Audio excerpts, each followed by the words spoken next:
voters, I got all the voters. I swear to God, I've been at it for a minute, climbing to the top, and this music was my ticket. Found a way to grind, turn a passion to a business, no limit, I'ma get it, having millions as a witness. I'm addicted to winning, living up every single day. I'll be fighting and building up in a million different ways. I don't think I can stop, I think I need the chase. I love to race, and I'm running till I'm first place. Long nights, long flights, I'ma make it big. Big dreams, big sights since I was a kid. Doing things that I like, let the pieces fit. I like the pain, feel alive when I'm under it. I could change, adapt, do what I need to. All these obstacles, they looking see-through. Don't let the anger out, just let it feed you. I'll see you at the top, just let me teach you. Yeah, I'ma be a high roller, move forward in the battle like soldier. In the game like closer, I'll be at the top of the chain, straight owner.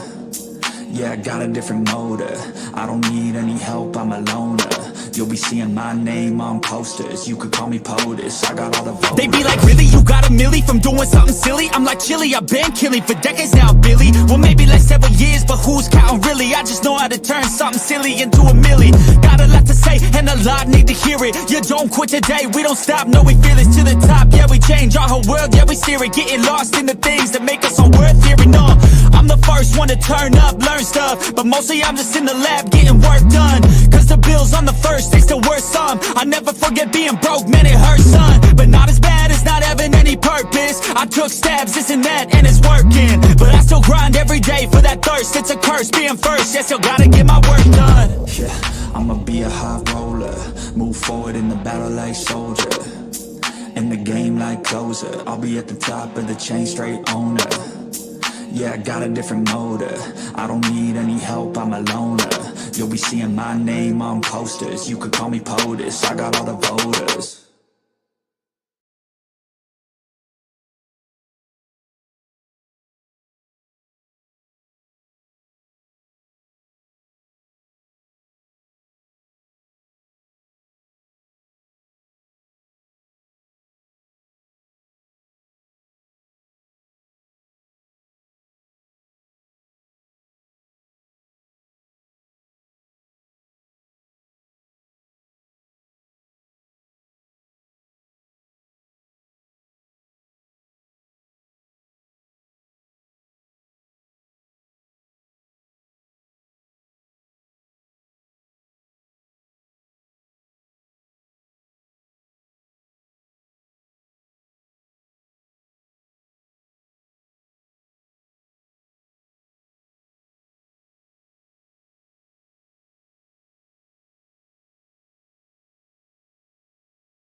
I got all the voters.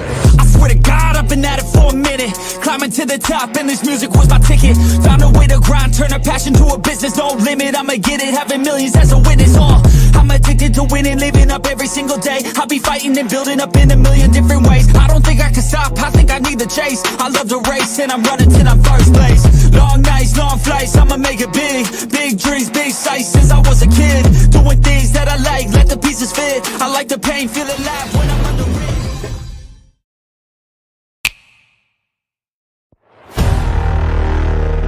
Welcome to the battleground,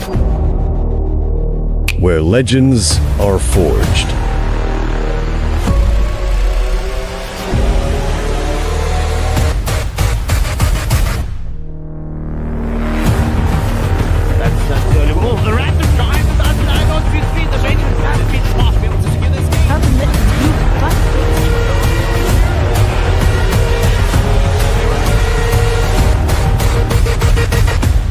This is Conquerors of Dawn.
Good evening, everyone, and welcome to Waylander Gaming. I have to say, I'm quite proud to say tonight is, well, it's been a pleasure. I mean, it's a year later, and ladies and gentlemen, we are at Conquerors of Dawn Wildcard. This is the first evening. It is the Z Warriors up against Fnatic in a best of 3 series. So we are going to jump into that lobby in just a sec. But your panelist for tonight is obviously me, the sheep with the no bleep, the one, the only, Mr. Waylander, and the blushing menace, Lotus. So how are you two feeling tonight? Well, very excited. As you mentioned in your introduction, it's been a year since we've had this. I'm sure you guys saw we put up Scarpy's highlights from the previous Season 1, where we had some absolute cracker games going through. And we're heading into Season 2. This time around, the format's a little bit different. We're heading into the wildcard stages. So this is 6 teams, as I'm sure everybody knows, that will be facing against, or at least 6 teams that we need. 12 teams that will be facing one another in this head-to-head battle. So this is an absolute do or die. We did have a coin toss to determine who's going to be first pick, who's going to be second pick, etc. Right? That was done on Discord off stream. The captains are there. Everyone's okay with it. We are a little bit late, and we will be for the other games as well, because we're running this very much like how an online tournament should go. We've had our test streams. We've made sure there's no lag issues. So we're trying to eliminate as much of the issues as possible before we head into this, the very first game for the weekend. It's going to be an action-packed cracker. 3 days, Friday, Saturday, Sunday in the mix. There's going to be a lot of teams playing against one another, and well, good luck to both competitors. Lotus, I know I seem to have taken some of your airtime away from you, but you can say hi to the fans quickly before we head off into the drafting phase. Well, hello everyone, and thank you for everyone tuning in.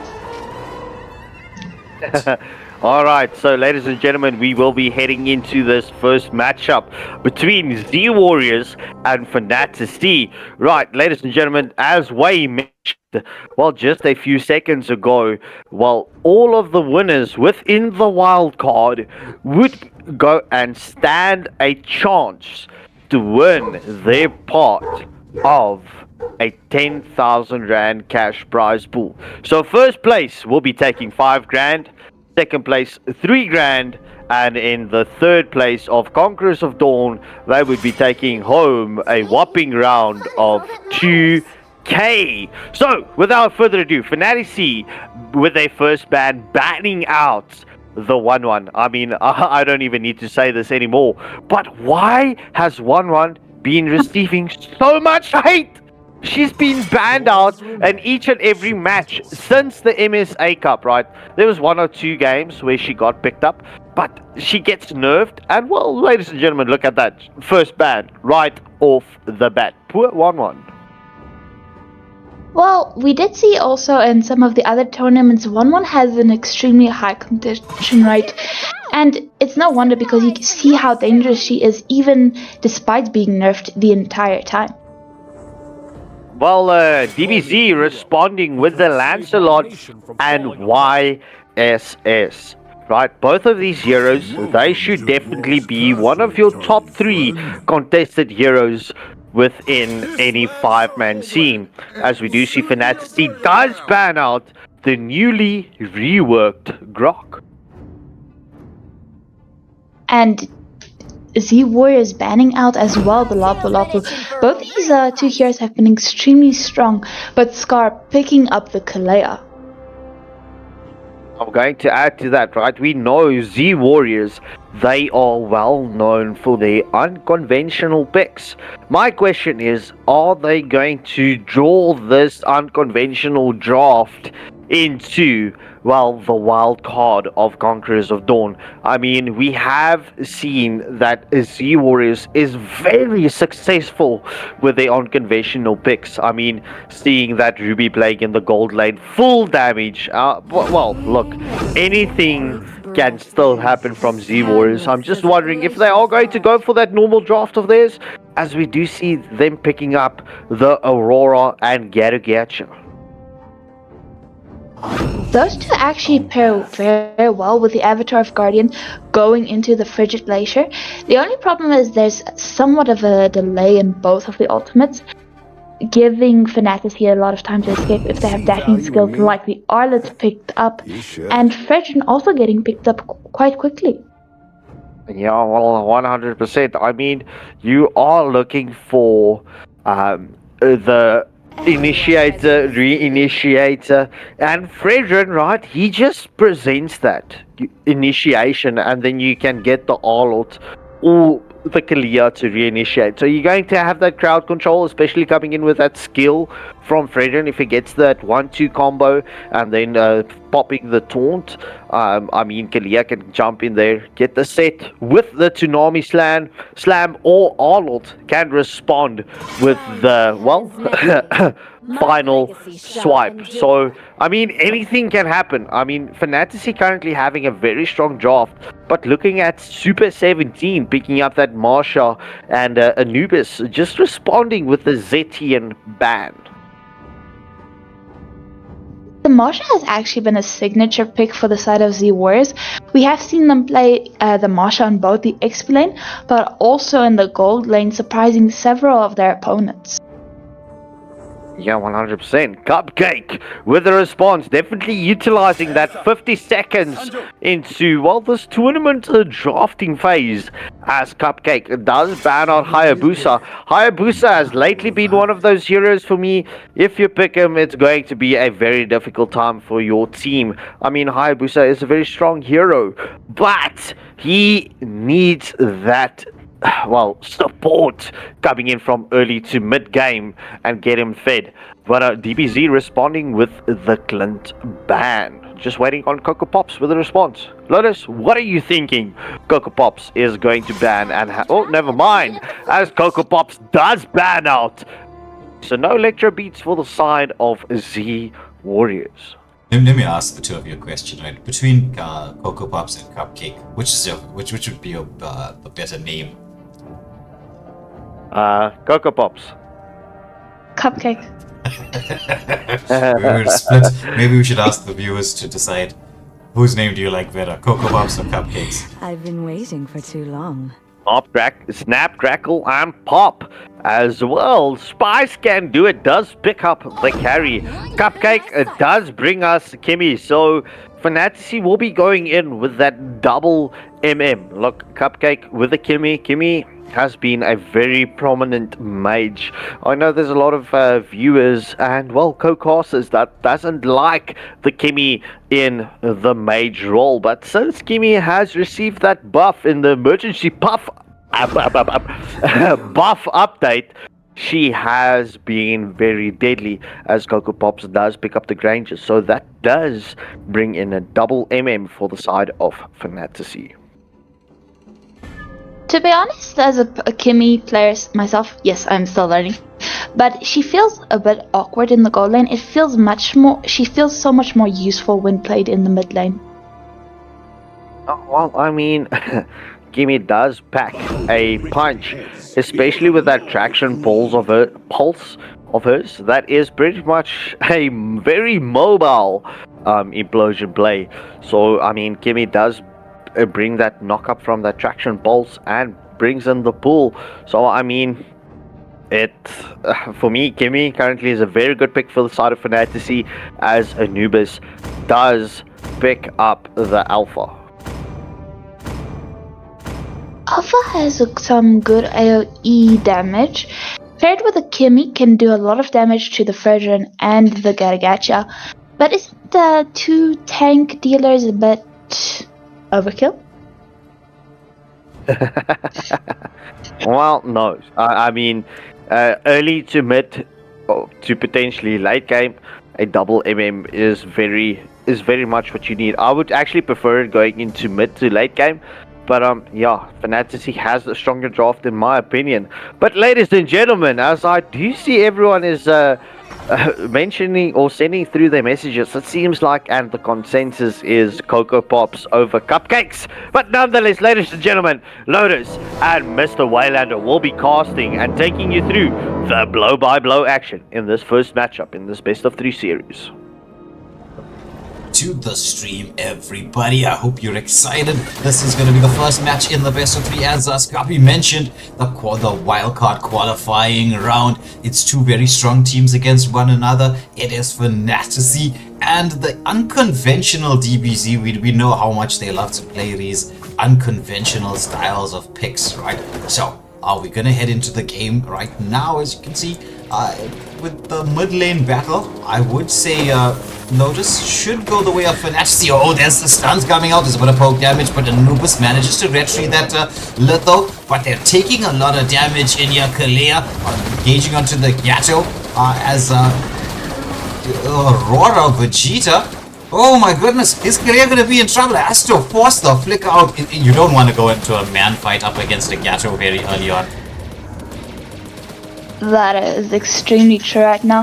Kalea actually does manage to come out quite safely. I thought she was gonna die there, but manages to escape. First turtle of the game is up and running in just around 30 seconds as well. But both teams making sure to try to control the mid lane quite well, but it was a 3v2 situation, making things a lot more difficult for the side of Fnatic. It was a lot more difficult with that particular engagement, but Fredrin, he is countered to a certain degree by the Aurora. He's just chasing the Aurora down. Aurora throwing a couple of spells out there, just wants to get a bit of poke, but Fredrin with the nice dodges. As both teams are setting up here around the mid lane. Gato being scouted out, misses the taunt, but there's the follow-up. They want to poke him down just to force him away, just to create that little bit of extra space in order to start this first turtle of the game. Granger with the rotation as well, but opting to go back towards the mid lane. Kimmy in the front line zoning. She wants to get that level 4 power spike, gets that traction pulse, but she's going to get stunned up, but there's the follow-up from the team.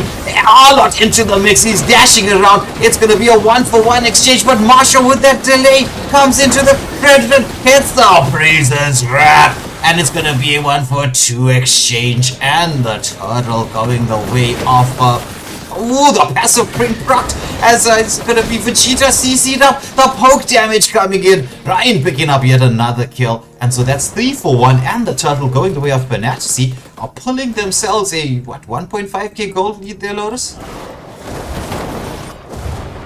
Yes, it does seem so, making sure to go quite strong, but Alpha managing to take down the Kalea in the meantime. Yeah, so it's going to be a 3-2 kills going in the favor of Fnatic at this moment in time. Goku here just waiting for a little bit of camp onto Cocoa Pops. Wants to have breakfast at supper time, but Cocoa Pops has managed to reposition. Cocoa Pop sensing the danger, managing to elude that 3-man rotation coming out from the side of DBZ, but a 3-man rotation coming out from the side of Fnatic, going out to Marshall and manages to take her down. A beautiful final slash coming through there at the moment in time. But in the meantime, the Alpha is a bit sneaky and takes the Fredrin's blue buff. Yeah, onto Cocoa Pops. Wants to have breakfast at supper time. But Cocoa Pops has managed to reposition.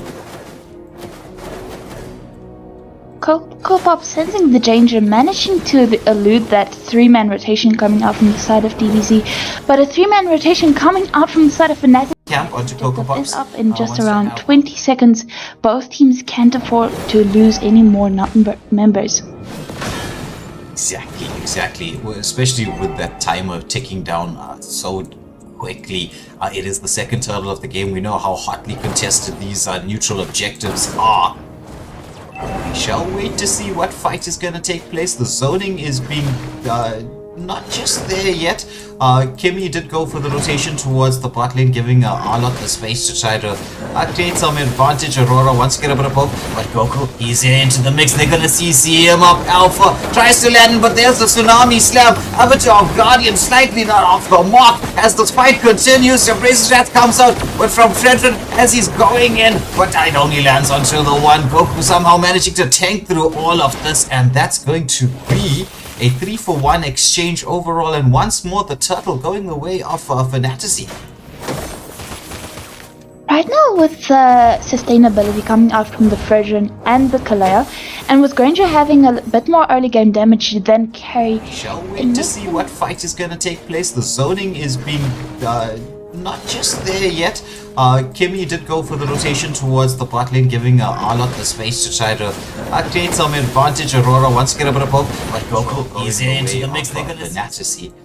They have a very, very, very strong position. Leading towards this mid-game part. Arlott going into the mix. There's the Spear of Alpha coming out, but oh my goodness, Frigid Glacier, the Avatar of Guardian, was tried to be committed in there, but they were taken down way too quickly. Mid lane turret being pressured in with the double MM combo. They'll be able to take it down, but I mean, Granger was on the top lane during this, but with that extra Kimmy damage coming through, so mid lane turret map is now open. All tier 1 turrets for the side of GBZ or Z Warriors have fallen. Very much so. I must say, the Frigid Glaciers coming out from the side of the Aurora are so on point, managing to get 2 or 3 each time. The only problem is her team is either dead or not close enough to actually follow up and make it useful. Yeah, it's the Frigid Glacier is there to deal with the Frigid, because I mean, you need to control him up so that he can not land those skills and build up his stacks to hit the Appraiser's Wrath, because the Appraiser's Wrath does do a lot of damage. But Frigid into the mix, manages to taunt up the Marsha. He's in a 2v1 situation here, but he's continuing to fight while the final slash comes through. There's going to be a Appraiser's Wrath with the Avatar of Guardian as the follow-up. They're going in here now. The Frigid Glacier does land, but Kalia with the Tsunami Slam in response. Arlott still dashing around. Double kill goes the way of the Granger, and that's a 4-for-1 exchange going the way of Fnatic, and this is going to be the third and final turtle going their way as well. That was beautiful. Frigid managing to take down the Marsha. Then he died in the end. With the Frigid, because I mean, you need to control him up so that he can not land those skills and build up his stacks to hit the Appraiser's Wrath, because the Appraiser's Wrath does do a lot of damage. But Frigid into the mix, manages to taunt up the Marsha. He's in a 2v1 situation here, but the Glacier is there to deal with the Frigid, because I mean, you need in your favor. Oh, but it's Blue Arlott with the unstoppable. Kimmy's taking a lot of damage. Kimmy gets taken down, but Arlott manages to get a double kill. Marsha with a beautiful play there, diving the Kimmy into the backline. But with this now, I think it's time for the side of Fnatic to go for that jungle invades, put pressure across. They want to try to take some of this tier 2 turrets. But DB's, oh, what a flicker final slash coming in from the Arlott. The Frigid Glacier does come up, but Arlott takes it out. Gary has to reposition, but there's Alpha. He zones right away, but he's taking a lot of damage. Granger's got him in his sights. Arlott underneath the tower one more time. Unstoppable for the Granger. Marsha tries to get the dive on, pops one health bar, and another. It's gonna be an Avatar of Guardian coming through. The final slashes into the mix once more as Fnatic repositioning somehow.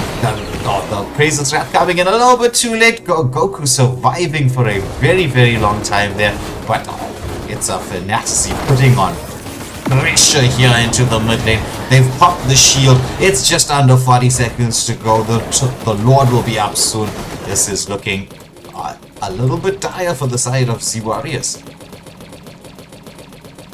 Very much so, and Granger, Coco Pops on this Granger just popping off very quickly.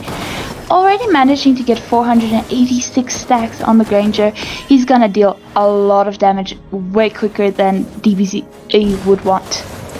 There's the final flash coming in from Arlott. That's Arlott. The blue has been absolutely nuts on that Arlott. Redship, almost being taken down. This is not the time to be taken down, because that could give Z Warriors the opportunity to come back up. But no, Fredrin, we know he's just going to heal back up really quickly. It is time for the Lord. They are blockading, shall we say, the side of Z Warriors into the base of Fnatic. It seems they want to go for this mid inhibitor turret before trying to go for the Lord.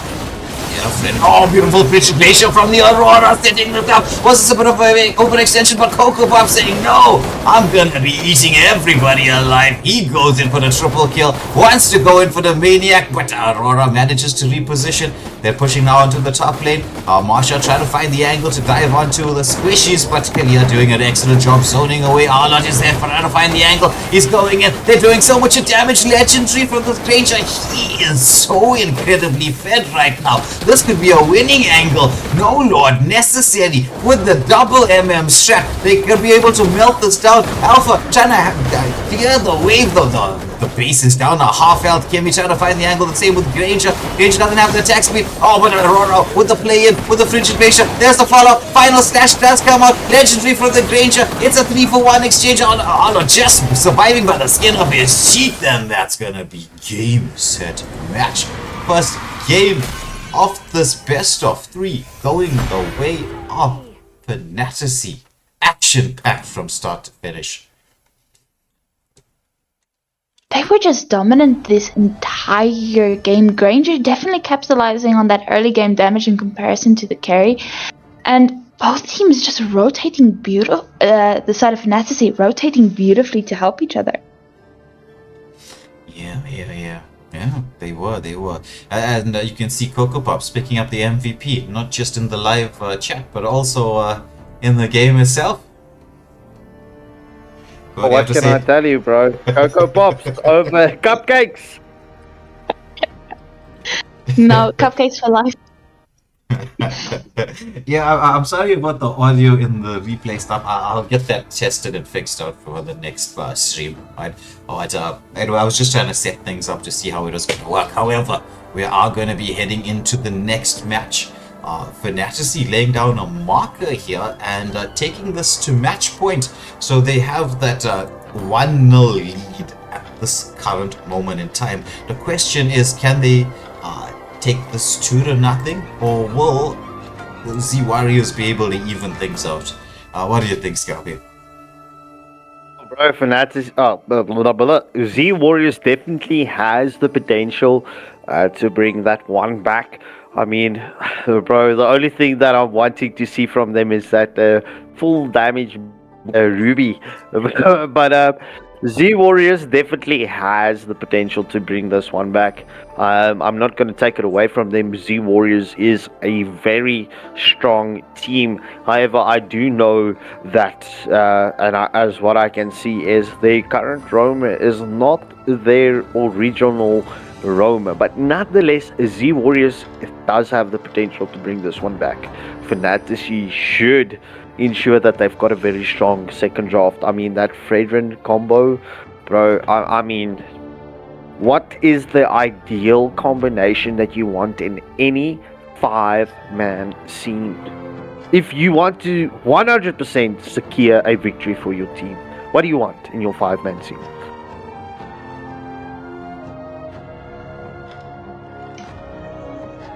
Initiator, re-initiator, damage dealer, crowd control, and what can I say? You see where I'm going with this, right? Or am I just my question was not rhetorical. I was waiting for Lotus to answer. Since she's been receiving some coaching from a senpai, Gets. So I was waiting to see whether she was gonna answer that. Because I mean, if you were part of the academy, you would have heard about the different types of roles that we get. But anyway, as we know about all the roles, let's head into this next matchup here. Lotus, just check if the captains are ready. I already did, and both said yes. Alright, excellent. So let's head into the next drafting phase. Let me just check if I did do the swap. Yes, I did. It is going to be, this time round, Z Warriors who will get that first pick coming through. So, Vegeta with the first ban for the side of Z Warriors. Might want to ban out, not the Fredrin, I think it's the Kalea. There's a reason why her contention rate and ban rate is so high, and there it goes. Although, Way, I'm not gonna lie, it seems like everyone is loving your white tie tonight. That drip is looking extra fresh as Fnatic does ban out the YSS. Z Warriors does respond with the Granger ban. Well, and what? Nonetheless expected. Guess what, ladies and gentlemen? There is yet another 1-1 ban as Z Warriors does respect that friend drip. Should petals fall. Lancelot also getting banned out from the side of Fnatic. Scott, it's no longer a surprise anymore if 1-1 gets banned. It's just one of those givens. You know, that is why I've been so sarcastic, especially into, well, this, the second phase, the second match between Z Warriors and Fnatic. Vegeta currently having the option with the first pick and does pick up the Gourd. I mean, when last have you seen... Well, Gourd is a very strong mage, look, but the problem is if you don't hit his combo... Sorry, ladies and gentlemen, you are pretty much done for. As we do see Blue, Aaron responds by picking up the Benedetta and Roger. So we will see that Lycan Pounds and Ecliptic Blades coming in from the Benedetta. These picks, the Gourd is in a lot of danger because once Gourd uses that ultimate beam, then the Benedetta or the Roger can just kill him easily because he's stationary during his ultimate. Yeah, 100%. I mean, this is quite weird. My fist is always the right answer for the tough questions. Sorry, I'm just asking someone a question real quick. Sorry, Way, I'm not speaking on behalf of you. I will switch to my profile right now. But yeah, Gacha and Marsha gets picked up from the side of Z Warriors. Magic is my life. And Cupcake picking up the Hearth. The Gourd actually pairs somewhat nicely with the Gacha. Because during that beam of his, then he can, with the Gacha also catching everyone, if he manages to do that, then he can have easily a field day with that ultimate. But Hayabusa getting banned out from the side of Fnatic. I'm going to say this again. In my opinion, Hayabusa is not a worthy ban. I mean, Hayabusa is such a difficult hero to get behind right now. Hayabusa is pretty much like Gushin. You need to be fed early game for it to be a very prominent, well, pick. As we do see Florin is banned off from the side of Z Warriors. Scar with potentially the final ban of the evening for Fnatic as Scar does ban out the anti-healer himself, Abaxia, and Z Warriors, well, responding with a reworked Grok.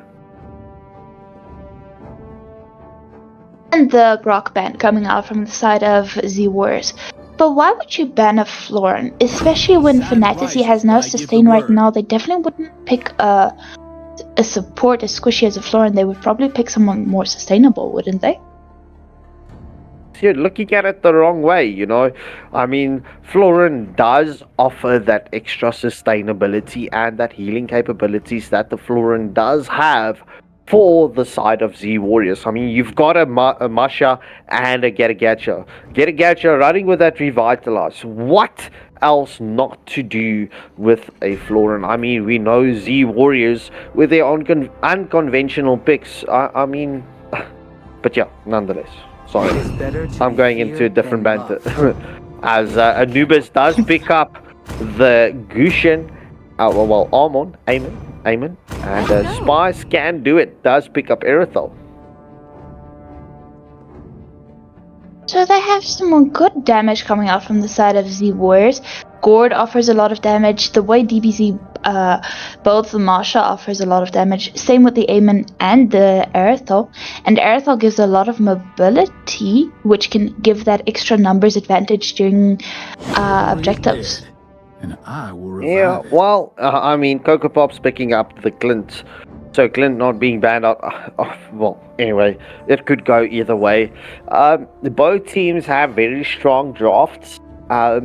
This is going to come down to team fight, set capabilities, and chasing the objectives. In my opinion, Z Warriors definitely has the advantage when it comes into team fights, especially if Gatagacha or the Marsha initiates first. Ideally, you would want that Marsha to initiate first and then Gatagacha with his avatar of Guardian to follow up, and Gord just to follow up with his first skill stun. But nonetheless, Fnatic definitely has, with the Sandstorm and the Ecliptic Blades, they've got a deadly combo from the side of them as well. And Harith being a high mobility hero that can pack a magic damage punch, Fnatic should definitely be respected going into the second match. But ladies and gentlemen, we are heading in to the second match of Z Warriors up against Fnatic.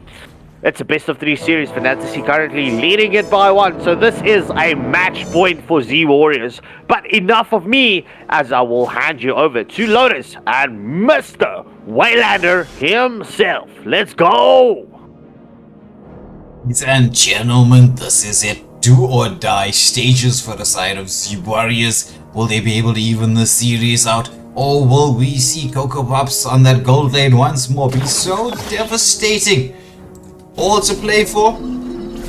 Space in the main stage as is. Oh, look at that. That's the thing with Kali. Kali's early game damage there, Lotus, is just absolutely nuts. Very much so, and he's certainly capitalizing it, taking Goku to almost a quarter of his HP. Yeah, and that's on a Gato, mind you, and you know how tanky a Gato is. I mean, just earlier we were mentioning how you don't want to be dealing with the Gato so early because of his sustainability, but Khalid can do it. Yeah, exactly. With a counter jungle going on here. Oh, there's going to be the engagement onto him, and he walked straight into that cupcake, picking up first blood. Anubis, the Egyptian deity of death, getting taken down and dying so early in the game.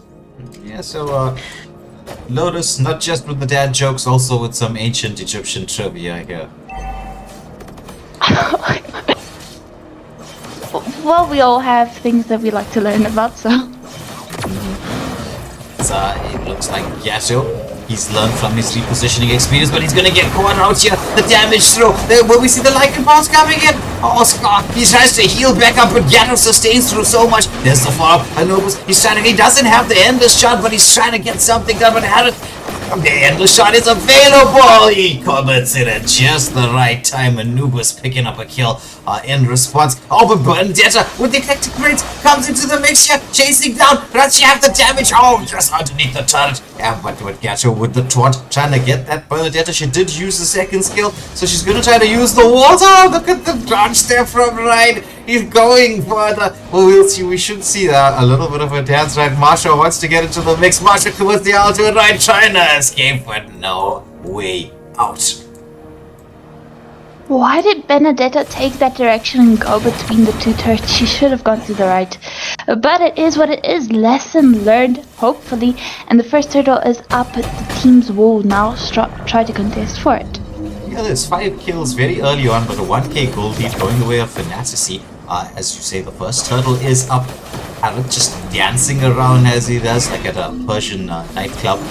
Just throwing out some damage there towards the mid lane. Wants to create that space. Gato is going to get engaged upon. There's the connected made into the back lane. Onto the court, taking him out of the equation. And the shot comes in there. But oh, what a second skill from Ryan. However, they have a top guardian on point. Marsha, they want to follow up to finish things up.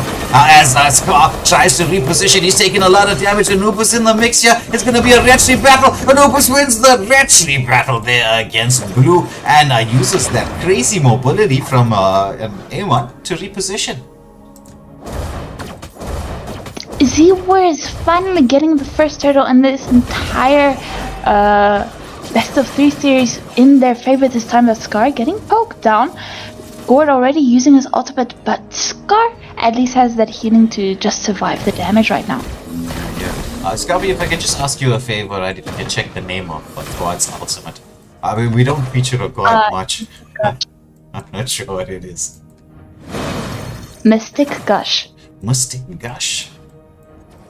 So somebody's been playing non-meta heroes here, Scubby. Somebody. No. Literally, you can see it here in the tournament lobby. Yeah, I'm teasing.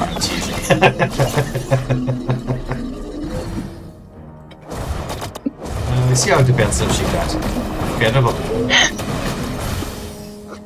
Amon, a little bit of chase onto the Amon, but Amon has that high mobility, so can reposition. However, Scar, he just wants to go for Vegeta there. The standstill. Salmon Force comes up, blown up before he can say hello. However, Irotel into the mix. Spice can't do it, wants to try to get a bit of an engage on, but once more, Scar into the front line with the scimitar, just forcing everybody back. So that's a pick-up kill. Meanwhile, Eclectic Blades does come out there from Ryan on that Bernadetta. I wanted to go in maybe for a bit of a wave cut.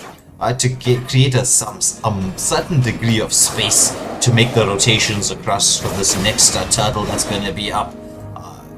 Super 17 on the Marsha, however, has other ideas. This is the thing, right? Bernadetta is one of those XP laners that loves to rotate. Marsha can as well, but Marsha is more of a split pusher. So it's like the question in the Bernadetta's mind right now is, should I be leaving waves, or can I have the opportunity to go for a wave cut? Because if I don't cut the wave, Marsha's gonna split push that lane to death. So it's all about timing. I mean, you look at this, right? Bernadetta and Marsha are sticking on towards the top lane, not coming towards this turtle.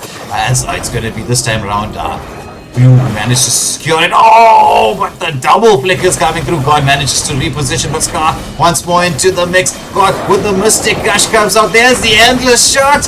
What an endless shot. Beautiful one for Avatar Guardian with a follow-up. Scar trying to survive through all of this, but Heaven. Zabun forcing everybody to death. So this time around, it looks like Cupcake's winning the battle of the Cupcake versus Cocoa Pops. That is true, but Benedetta did leave the lane, and like you said, the Marsha went for the split push. Oh, look at that from Scar once more, taking down the board. I mean, that's the issue with the board. Board is not the highest mobility of, well, actually anybody ever. Even though he's on like a skateboard, like a hoverboard.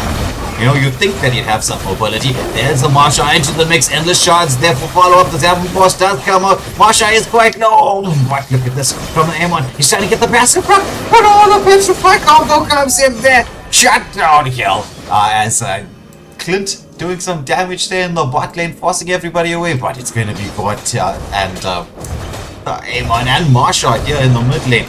So that rotation from a Bernadetta, beautifully done. But, Cocoa Pops being eaten up there by Spice can't do it. Ran past him and shot him. Erthel literally ran past him and just shot him.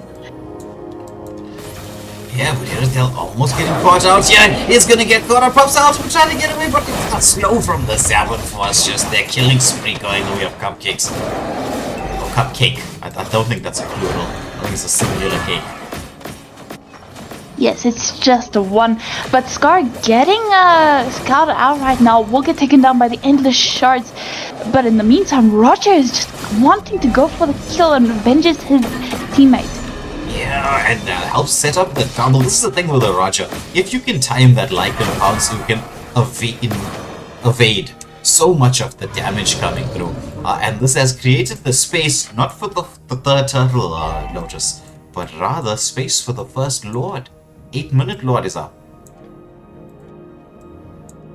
True, tier 2 turret also getting taken down, especially with the golden shield in the mid lane. I love how Fnatic is putting all their focus on the mid, because that is the quickest route for the Lord to go as well, but Benedetta already giving us some more action. Yeah, wants to go in on that M1, has to commit that endless shots, but that was just to create enough space for Roger. He's just melting this Lord down, and so this is the first Lord of the game being taken down. I was trying to check on the shields. Have the shields been popped here on the mid and bot lane? Yes, No, they no, have. the mid lane only. No, just the mid lane. I didn't see the tier 2 bottom turret was still up and running. Yeah, I actually thought Clint took it down because he was for such the longest period of time, right? He was around the red buff. I thought he did take it down while we were watching what was going on with the Lord, but turns out no. He was actually busy zoning the Marsha and just distracting her so that she can't split push or help with the trying to get vision on the Lord. Speaking of the Marsha being engaged upon, he has got taken a lot of damage. He gets taken down, but Rachel, they want to follow up. It's going to be no Marsha, no Khalid as the Lord barrels his way down the mid lane. They do have the wave clear on the side of Z Warriors. God with that Mystic Gush, he does a lot of damage in there as Iwan is trying to get a certain amount of poke. Is this going to be, is there a pause? If you can just check what was... Yeah. Goku is lagging right now. He's stuck in the fountain. Alright. So nice spot there from the referees. We've got that pause up and running. We will... it actually gives us, the casters, also a little bit of time to breathe there. What do you say, Lotus? Sure, I mean, you were talking so quickly. Oh, someone joined. Guys, we just have a Gato offline over there. We're just gonna find out what's the reason. Alright. Okay. Thank you. We'll wait for your signal. Alright, so Lotus, let me get us back up on the screen. I'm sure the viewers want to see your pretty face instead of just the pause screen counting down. No, I think the pause screen is way better to look at. Oh, it's not Don Ryan not in the chat? Is it? Yes. I see. That's why the comments are coming out. Yeah. But let's talk about this match, Lotus.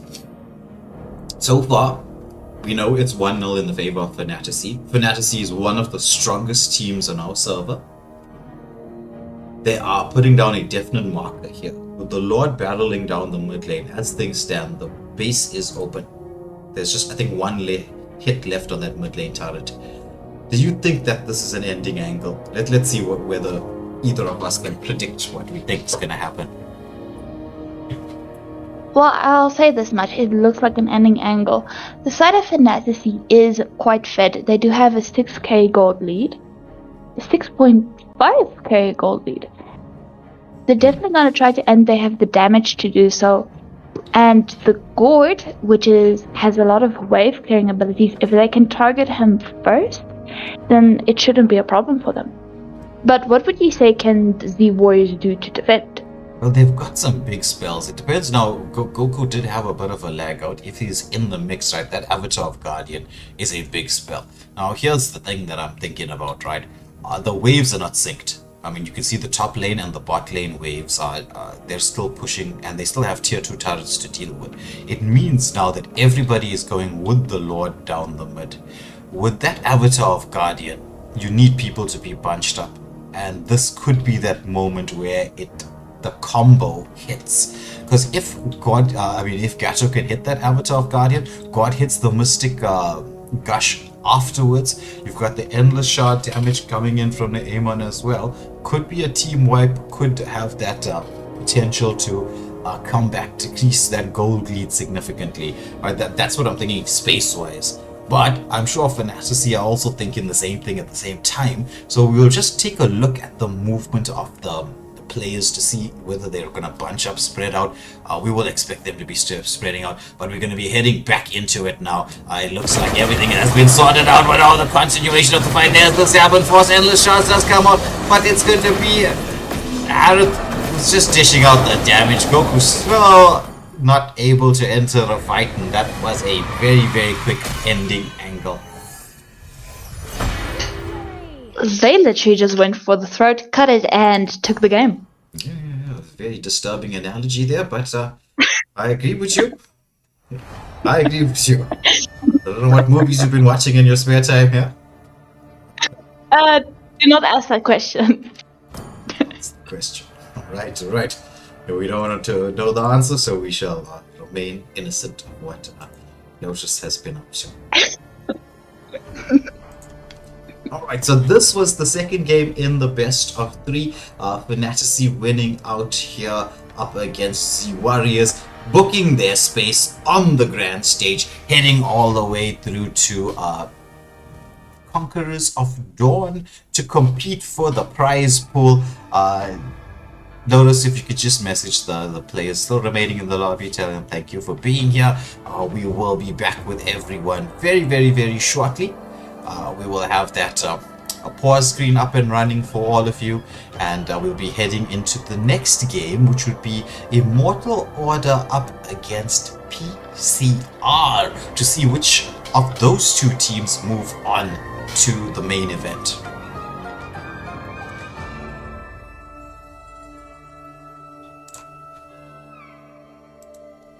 Just use an NPC lobby.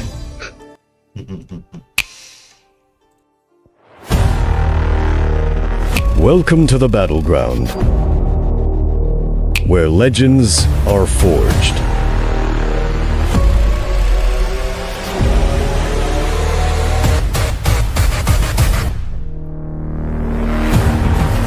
That's the early move. The random time starts 9 on 2-3. The main has been fast. Be able to secure this game.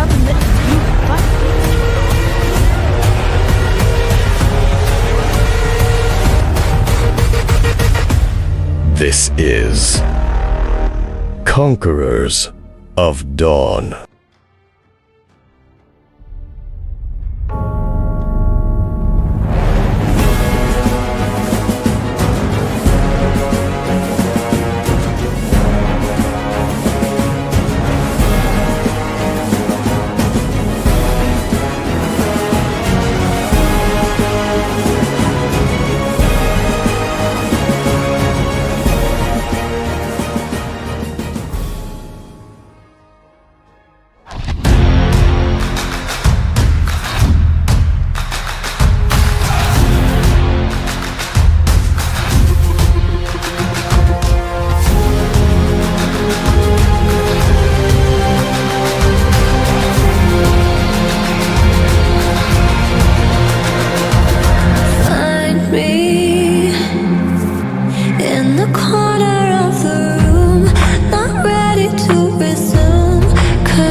I got all the voters.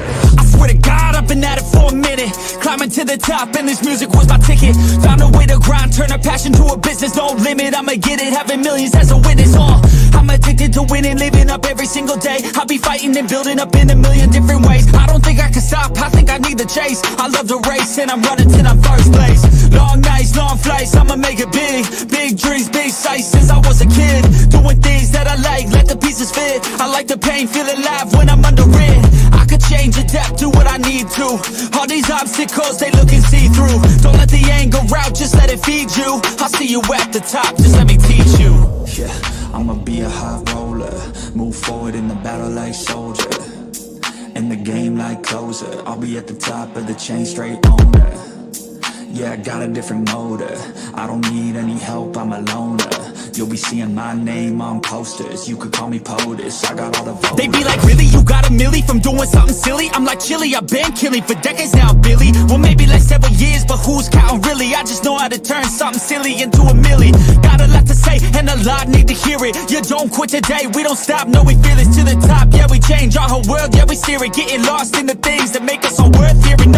I'm the first one to turn up, learn stuff, but mostly I'm just in the lab getting work done. Cause the bills on the first, they still worth some. I never forget being broke, man, it hurts, son. But not as bad as not having any purpose. I took stabs, this and that, and it's working. But I still grind every day for that thirst. It's a curse being first, yeah, still gotta get my work done. Yeah, I'ma be a high roller, move forward in the battle like soldier. In the game like closer, I'll be at the top of the chain, straight owner. Yeah, I got a different motor, I don't need any help, I'm a loner. You'll be seeing my name on posters, you could call me POTUS, I got all the voters.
I got all the voters.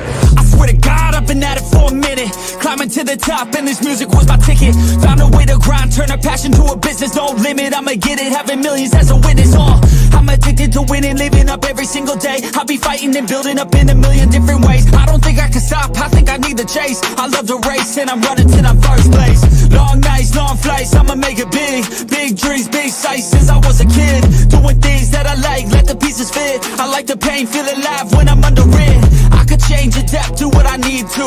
All these obstacles, they look and see through. Don't let the anger out, just let it feed you. I'll see you at the top, just let me teach you. Yeah, I'ma be a high roller, move forward in the battle like soldier. In the game like closer, I'll be at the top of the chain, straight owner. Yeah, I got a different motor, I don't need any help, I'm a loner. You'll be seeing my name on posters, you could call me POTUS, I got all the voters. They be like, really, you got a milli from doing something silly? I'm like, chilly, I've been killing for decades now, Billy. Well, maybe like several years, but who's counting really? I just know how to turn something silly into a milli. Got a lot to say, and a lot need to hear it. You don't quit today, we don't stop, no, we feel it to the top. Yeah, we change our whole world, yeah, we steer it. Getting lost in the things that make us all worth hearing. I'm the first one to turn up, learn stuff, but mostly I'm just in the lab getting work done. Cause the bills on the first, they still worth some. I never forget being broke, man, it hurts, son. But not as bad as not not having any purpose. I took stabs, this and that, and it's working. But I still grind every day for that thirst. It's a curse being first, yeah, still gotta get my work done. Yeah, I'ma be a high roller, move forward in the battle like soldier, in the game like closer. I'll be at the top of the chain, straight owner. Yeah, I got a different motor, I don't need any help, I'm a loner. You'll be seeing my name on posters, you could call me POTUS, I got all the voters.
Welcome to the battleground, where legends are forged.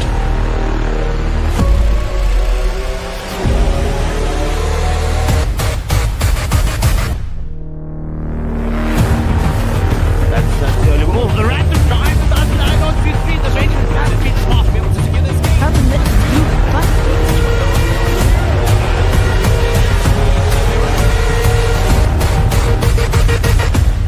This is Conquerors of Dawn.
Welcome to the battleground, where legends are forged.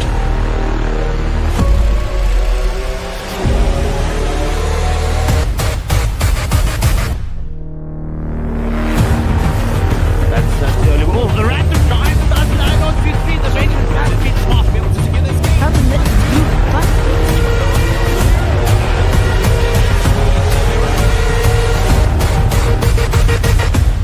This is Conquerors of Dawn.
everybody, and welcome back to the stream. It is the second match of the evening. It's the second match of this Wildcard series. We have Immortal Order up against Pandora's Code Red. Two teams that Lotus has played for, vying for who's going to take Lotus's heart in this particular matchup. I don't know who she's going to vote for. Is it Immortal Order? Is it going to be Pandora's Code Red? She's been part of the mix in both of them. So it's not just the fact that we have an exciting lineup here, it's like hearts torn asunder. Can they be brought back together? I don't know. It's like a K-drama, isn't it, Lotus? Wait, I think you should start writing C-dramas.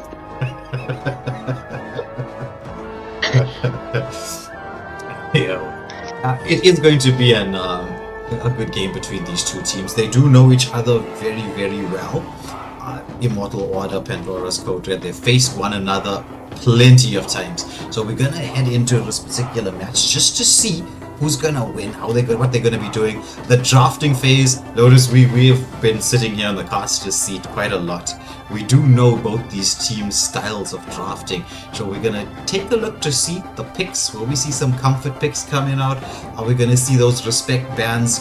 So if the drafting phase is a little bit iffy, it's because the teams know each other so well. But with that being said, Lotus, I think we should tell the teams we're ready to go. We can head off into the drafting phase.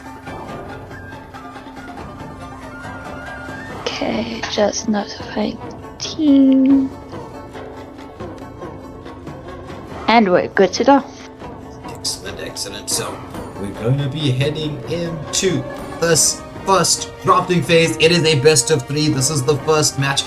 It was Pandora's Code Red winning the coin toss, so they get the first picks and first bans coming out as we just transition into this. And it is going to be Kuro with the first ban. I'm wondering, would they first go for meta bans or first target bans? I've been thinking the meta bans, right? Because see, when you look at the amount of jungles that's available currently, it's not as much as they used to be just a couple of weeks ago, in fact. So with the recent updates and changes to the patch, you can get rid of quite a few of the junglers, but it looks like, because I know I've been seeing this quite a bit in rank right now, the updated Grok has been causing people nightmares. That is true, I can testify of that myself. Grok smacked you with his wall. Do you know how many times a person can get caught after tower diving, but then your own Grok sabotages you? Yeah, but you know the most interesting thing about Grok and his wall is you can actually use it to delay the minions at the very start of the game. It can give you positional advantage. Thorns remain, should petals fall. True there. As we also see the Lancelot getting banned. Lancelot is devastating. Yeah. Though there is a new player in PCR's mix, Cole. Cole has been well known as a Fanny player, but I wonder if Immortal Order know that. Cole. The name seems familiar, but I just can't place it. Did he play for another team? Yeah, he used to play for, I forget the name of this, but GOD, I think. Let's go. There. They used to play in the 5-man scene a while ago, but you know, things change. True. Erythal getting banned out from the side of PCR. Erythal has been actually such a pretty strong hero. One, she deals with tanks quite nicely because of the passive where she can just counter certain armors. I'm not totally sure about that, so I won't delve too deeply into that. Muffin getting to go with a response ban. Yeah, it's that second skill of hers that does armor break. So it gives her a little bit of extra, armor penetrating ability. Cool. Carmella getting banned out from the side of Immortal Order. Carmella ban, when you think about it, there's a member from PCR. His name is Solid, now known as the Duke. But the one hero that everyone can associate with him is the Carmella. His Curse of Blood timings are amazing. But Glue getting banned out from the side of PCR, everyone knows how deadly Jake's is on the Glue.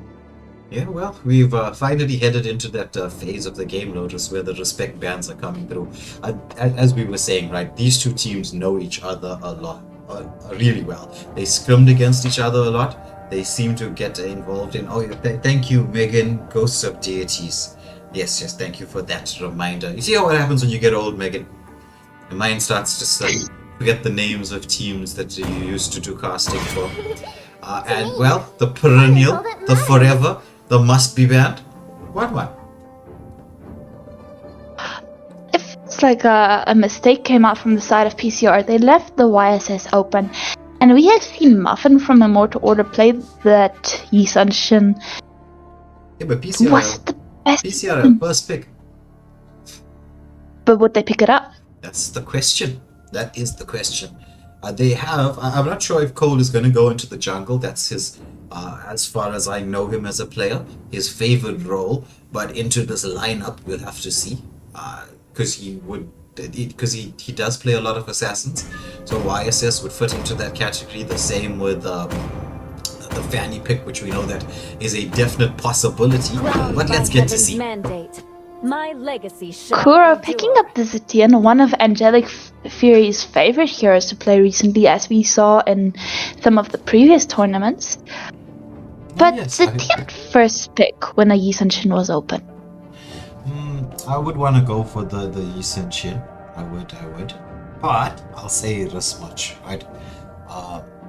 We are going to get a lot of insider information, like insider trading here from Lotus. She knows them very, very well. I'm sure all you viewers at home noticed, like they're saying, yeah, Muffin's gonna love to play the YSS, and then what does Muffin pick? The YSS. So let's test Lotus's knowledge. Let's test the chat's knowledge, right? It's T Merlin and Cole with the next two picks. T Merlin. What do you think T Merlin's gonna lock on to?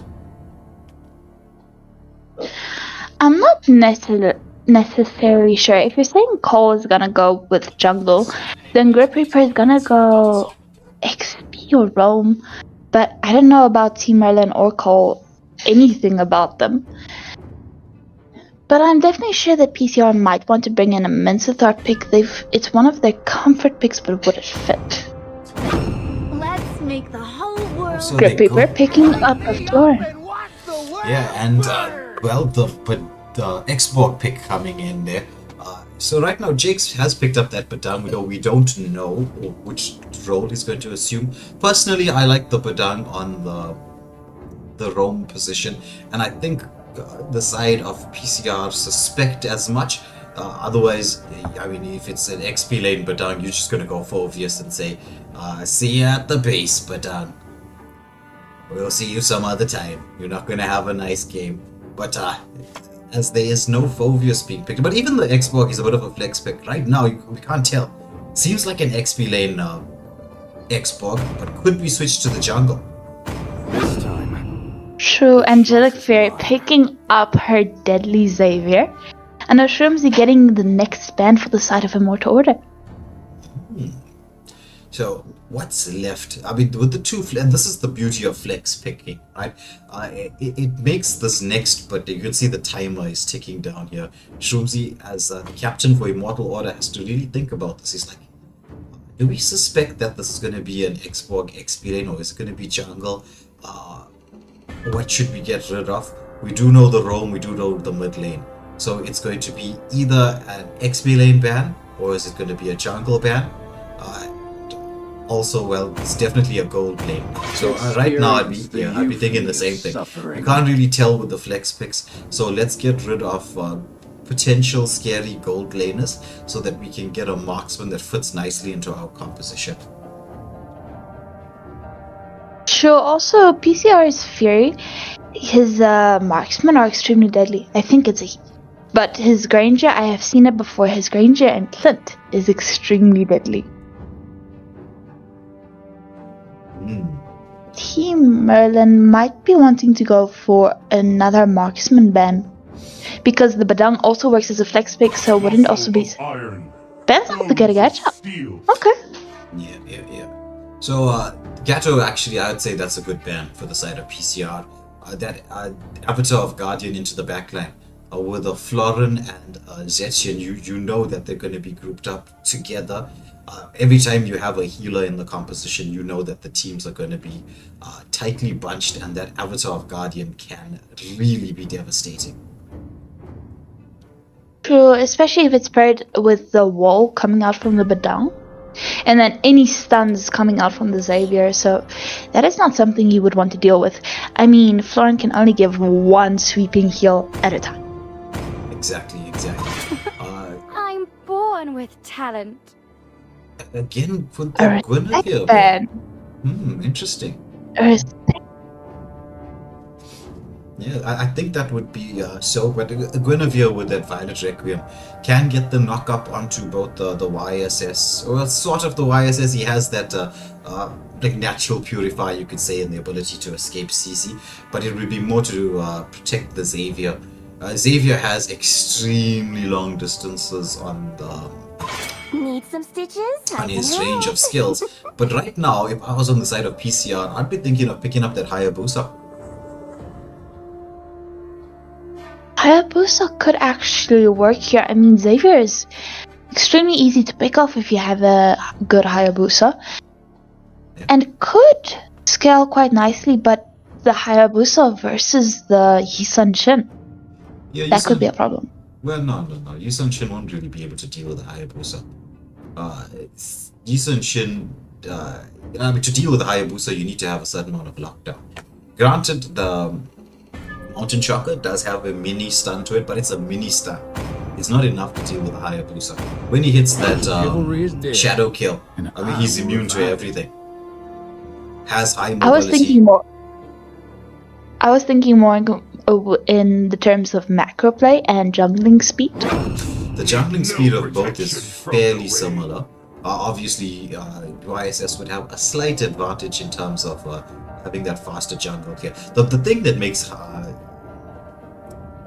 YSS so broken right now is the global vision on his ultimate. It was the rework to it. It always had global vision, right?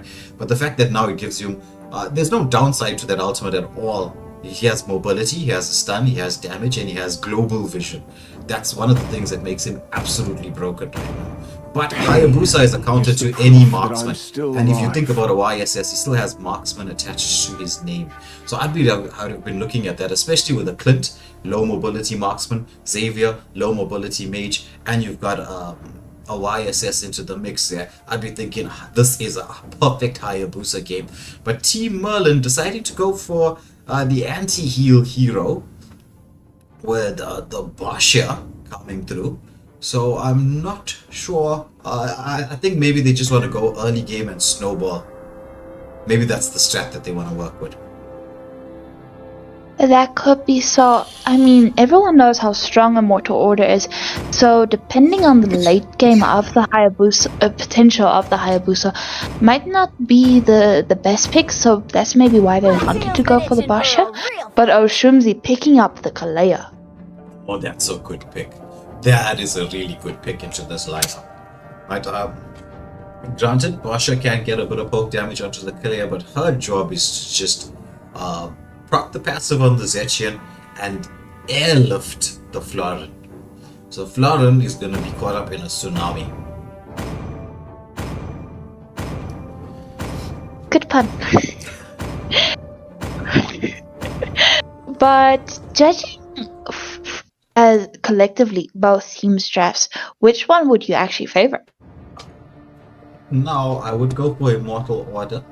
Obviously, there would be a few adjustments I would try to make, but the side of PCR don't have the backline dive, whereas the side of Immortal Order have a very strong backline and they've got the CC and control in the front line. But as we know, drafting matches up to a point. It's a one of the massive or major parts of the game, yes, but it matters up until a certain degree. It all comes down to execution, and both teams do have some scary team fight potential. That is true. Also, if both teams can actually make it to the late game, the Clint and the Brody, their damage would be insane. One-on-one, if they actually have to deal with each other late game, there's no telling who would actually be able to win. The two mages have map-wide ultimates, global healing coming out from the floor, and so who knows? Yeah, it's gonna be a tough one.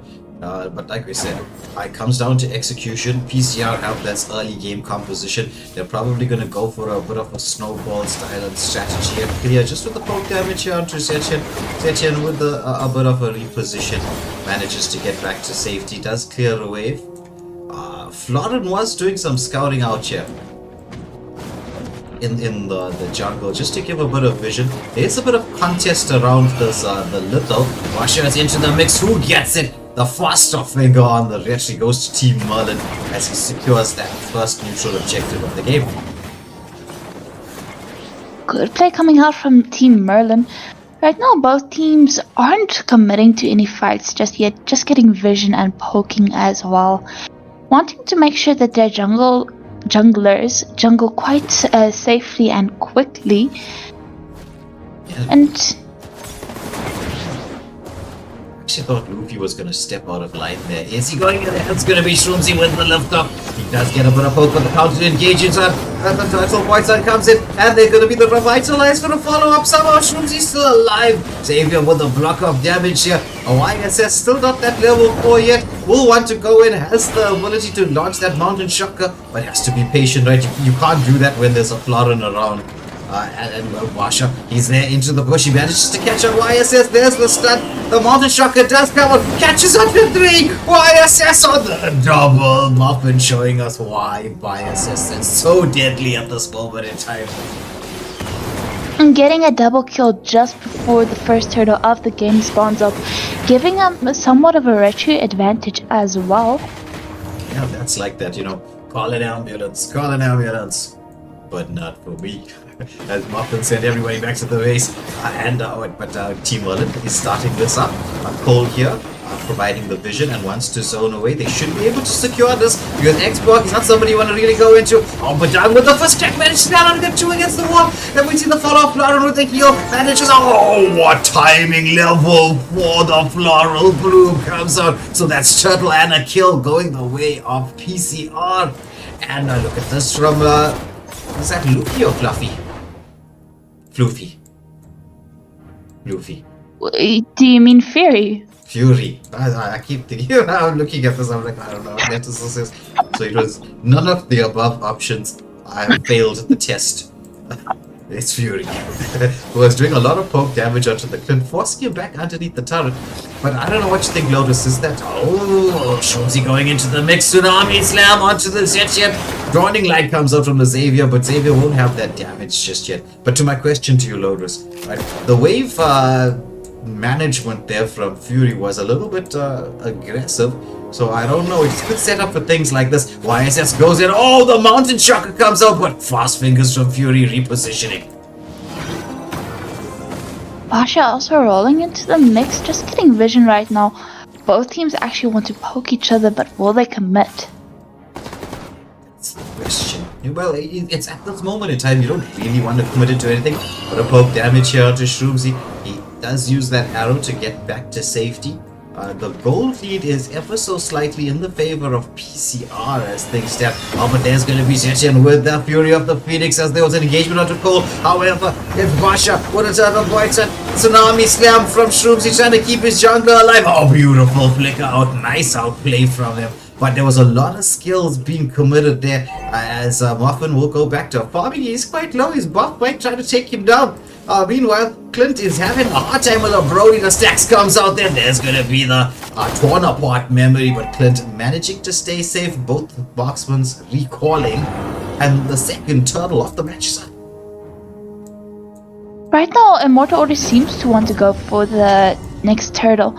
Yisun is actually getting his alpha bit by bit, but he needs to actually be at the turtle this time to get it. Shroomzy making sure to get a vision for his jungler. Trying to create the speed with a flicker. First crack into the mix, but he gets taken down. The turtle does go the way of PCR, but trying to escape the attentions here, but he's going to. Oh, he does! He second kills to safety. Immortal Order on the hunt. They're chasing everybody down. It's a 3-for-0 exchange. Will this be 4? I think so. It is 4. The jungle invaders on. What a setup. What a play. Jakes there with a play of a lifetime. They lost the turtle, but actually managed to take the fight and might also actually get this mid lane turret. No, they don't. But did you see that? The Bedang came and then the Thorn preemptively went with the global healing, and then the Yisun came in with the Mountain Shocker. Yeah, the layering of the attacks there from Immortal Order got them into position to win this fight, swinging the gold lead into their favor and gaining a little bit of map control. But right now, I think the danger play is going to be Fury here on this Brody. They're going to have to try to shut him down, but there is a bit of a pause going. I think there might have been some lag issues, as we will find out what is happening from the players. Seems like Team Merlin is lagging. Yes, Team Merlin is lagging, fortunately. But you see, this is why it's nice to have the setup that we have here on Lotus. We do have the ability to have referees with the special task of ensuring that nothing's going to happen. But let us get back on screen so the viewers get to see Lotus, the blushing menace, as she gives us her thoughts on what she thinks is going to happen next. Well, what's gonna happen next is Immortal Order knows how dangerous the Brody is gonna be late game, so they're probably gonna want to shut him down early. We can already see the rotation here from the side of Immortal Order, starting to circle him from all the sides. But the thing is, the PCRs also want to gonna defend that mid turret because it is so low, the health. So that's maybe gonna also restrict them to the mid lane, giving Immortal Order some more space, because the Basha with that first skill of his gives him so much map presence that Immortal Order was a bit restricted right now. But we do see that the match is continuing. So Fury using the bushes just to stay a little bit safe. I think you're right. Immortal Order will try to put pressure onto the gold lane and then create space for their jungler to maybe try and take that mid lane turret at the same time. As we're just watching Angelic Fury and Shroomzy just waiting patiently for the next wave to come out. Shroomzy just dancing from bush to bush, but both teams are setting up here right now. It's a 3v. Well, actually, one situation. It looks like PCR, they want to seize the opportunity to try to get in onto Muffin, but Muffin has that high mobility there on the YSS. But a lot of camping coming out here from the side of Immortal Order. They want to catch Fury, and he's probably not even gonna suspect it. Tsunami Slam and left in the house, taking down the Brody just before this objective. So Lotus calling it right there, just knowing that they're gonna have to deal with the danger that comes out from the Brody, but Team Merlin into the mix. There's the Fury of the Phoenix with Cole there in the backline with that expert. He does get that last insanity off, but somehow YSS repositioning and Immortal Order not taking too much damage, and should be able to take this third and final turtle of the game uncontested. Now the pressure is onto the mid lane. The waves are coming through here. Do they have the numbers to take this down? They sense that they might. Zechi and Kuro trying to join into the mix, wants to go for the block, but Muffin dashes in there, takes down the mid lane turret. Dawning Light just to push back the wave as the side of PCR get towards the mid lane. They want to try to get a defense mounted.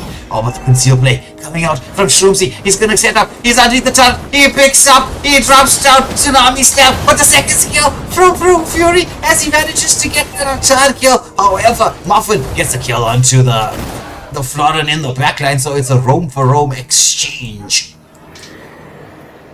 Why was the follow-up not close enough to Shroomzy? But unfortunately there was a bit of miscalculation there when he tried to go with the Tsunami Slam, but got caught off by the wall. Yeah, so what you're trying to say is, Lotus, we should clip that and send it to Shroomsy later.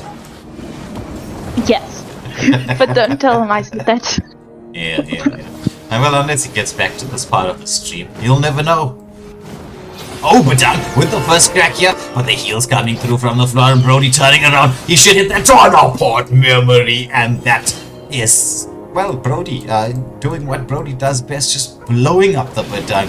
He's now in distant memory as he has 15 seconds to come back alive and be back into the mix once more. Oh, Angelic Fury with the Dawning Light once more. There's Clint just parking that passive, putting a lot of pressure. It's 25 seconds to the Lord as the map control in the side of Immortal Order. So they're gonna probably just get that top lane pushed in very shortly. Shroomsy giving space to postpone Malone to try to get that push in and then create that space so they can take the neutral objective uncontested. Definitely, and it seems like PCR will not try to contest. They're definitely gonna try to clear out the jungle, maybe just relieve some of the pressures on the lane, and Heesunshin and his team just starting to melt down the first Lord of the game. Yeah, I would say the not wanting to contest is a good decision, but Dan getting poked out here as oh, there's beautiful Fury of the Phoenix coming through here, but it's godlike for the Wires. There's Clint in the backline dishing out the damage, but it's a shutdown for the Wires. There's a tsunami stamp, but will we see the follow-up? Oh, Shroomsy manages to get the kill, but he's gonna get taken down, but the Dawning Light from Angelic Fury right here in the land of Dawn, sending everybody back to the base with a very, very short trip. That was a beautifully timed Dawning Light. That was definitely a 3-for-3 exchange right there, but the way Angelic Fury just knifed everyone. Yeah, that's the thing with the Xavier. When we check the builds, we'll see now what those items are looking like. She's got the glowing wand, is building towards the second item. The first tier 2 turret, or second tier 2 turret, should I say, after game being taken down. The Lord not being allowed to prop that shield, but it's still plenty of time, shall we say, before that shields will be no longer valid. As Immortal Order sense the opportunity, they have all their skills available. They sense the opportunity to pick off somebody here underneath this tier 2 turret.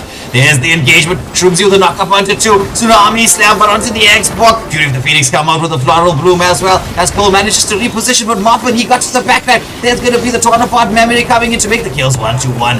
And so that's going to be the mid lane and XP lane are taken down from either of the teams. The bot lane shield has been procced, but I think Immortal Order saying, you know what, we've gotten what we can out of this particular engagement. Discipline's the name of the game. Let's go back to jungle, invade and steal as much farm as possible and freeze the lanes. Shroomsy does not want to see him freeze the lanes, but changes his mind pretty shortly. Right now, what you don't want for PCR to do is to actually start getting in the farm. So freezing the lanes, starving them out is actually a good war technique used several times over the centuries. But Shroomsy looking for the next tsunami slam. Yeah, it's going to be difficult for the side of PCR, to be very, very honest with you. Simply because, there's the Fury of the Phoenix, the engagement here onto Fury. He does manage to get the Tornaport maybe, but the CC control is in there. Clint, postpone Malone, dishing out the damage. The heals coming through, but Clint manages to get a pickup. It's going to be Xbox with the last insanity, but Clear somehow managed to survive it. There's the second skill from onto Cole as Badang lands the first crack. They take down the frog armor, and Clint on the mega kill. Pressure is on here. Can they take down this turret? Chechen has other ideas, clears out the wave, and all of this in time for the next objective. It's going to be difficult for the side of PCR because the only hero that scales really well for them into the late game is Brody, and you need to get him online, and it's really difficult, especially if Immortal Order are doing what they're doing, which is keeping lanes frozen until they get to this objective. Sure, and whenever Brody even dares to step out of the base, Shroomsy is there to kidnap him and have Immortal Order kill him. So this is making it very difficult, but they do have the ability to defend. They have the Florin. She just needs to time that global healing a bit better. And with the that global healing coming out from the Florin and the global ultimate coming out from the Zitian, they do have some good defensive potential from their side. Yeah, I would agree. They've got some nice wave clear. They can get the vision from the Fury of the Phoenix, but it's going to come down to this moment in time, right? Most games, as we know in the pro scene, end between the 10 to 14 minute mark. We're heading towards the 14-minute mark. Immortal Order, they've got their lanes synced up beautifully. This is some lovely discipline from them. They're gonna wait for the Shroomsy once more into the front line. There's a lot of pressure being placed, but Muffin, he goes in, he forces out the Flower Blue, but Zetian, beautiful Fury of the Phoenix, however, X-Log goes in before he could get that last insanity off. The Frog armor is taken down, so there's a mid lane turret being crashed in here. However, the defensive capabilities from the side of PCR coming to the fore. They managed to survive this initial onslaught, did not create the opportunity for Immortal Order to find that winning angle. Immortal Order did get 2 inhibitor turrets, so even if they did lose one member, I'm pretty sure that they're happy with this trade right now. But PCR can definitely be proud of themselves for a good defense, making sure to stall the game for a little bit longer and have the Brody farm up as much as he can.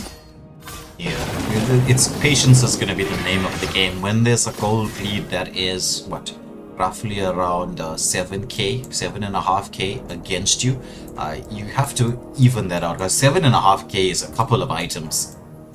That's True. Quite a big difference. Yes, it can also give you 2 Blade of Despairs, which is one of the most expensive items in the game. But I thought the name of the game is Mobile Legends. When did it turn to Patience? When you were not watching.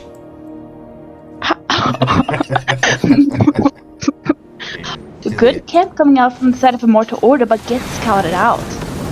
Fury of the Phoenix into the mix here as a Muffin tries to reposition. It is 20 seconds to this next Lord. Immortal Order, they don't want to waste too many skills. They did use the Mountain Shocker, but the cooldown on Mountain Shocker is low. Sure, right now it's 16 seconds, so it's relatively around 21 seconds now. Wait, let me actually just double check. 36 seconds, okay. 36 seconds is not bad. It's one of the spammable ultis, shall we say. So Dawning Light comes out from the Xavier, another spammable ulti. Team Merlin trying to find the angle this time around. They would want to go in for the contest. Oh, but Dung, he cancels out. Oh, but the Mountain Shock is starting Team Merlin up, but it's still low. The Revitalize coming through. Muffin manages to secure this call with Last Insanity into the backline, but Doug, he CC's up too, gets the first crack, but he's gonna get taken down, and so that's the Lord. Oh, that's a 2-for-nothing exchange. The Lord did go the way of Immortal Order, but PCR lived to fight another day. And when you lose numbers, when you take the Lord, that is problematic. You're not going to be able to achieve what you want to. Very much so. Immortal Order would definitely have to be careful from the engagements coming out from the X-Borg, because he starts to split up Immortal Order, and then they start grouping again, and then the team can come in with the Fear of the Phoenix. So definitely have to check out for that. Oh, Shroom's been going for the sideline camp. Yeah, they're hoping to try and catch somebody as they make this movement across here. This is a nice camp angle, but Fury scouting them out. X-Borg and Pasha into the front line. The stun does come through from the Xavier just to allow the space for the team to disengage. Just that little movements, the little actions there allow you to scout out where your enemies are. I mean, camping is such a huge factor in the game. It's one of the strategies that you have to be able to know how to deal with.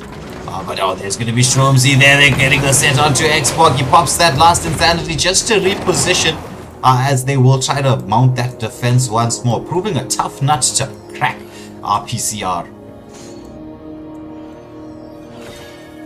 The camping coming out from Immortal Order is very nicely done this game. I know a lot of people on the South African server doesn't like camping, but ambush has been a war tactic for, once again, millennia. So But a lot of people just don't like it because a lot of name calling comes out during rank times. Yeah, those people just suck. I don't understand how the game works. I'm gonna put it bluntly. Oh, Tsunami Slam here. Will we see the follow-up? Florin hits the floral room. The heals are way too much right now. As Clint, he's trying to dish out the damage. Assumes he caught between the wall here as Brody is trying to achieve something just as Cole wants to head towards the front line, but has to be careful of that Clint. He can take the frog armor down from the Xbox very, very quickly. I'm not sure how Immortal Order can find the space to win. The heals from this Florin way too much right now. She's online. He definitely. If the Kalea can actually change the targets from the Xborg to the Florin or the Brody, the team fights might go better in their favor. But PCR is starting to pop off.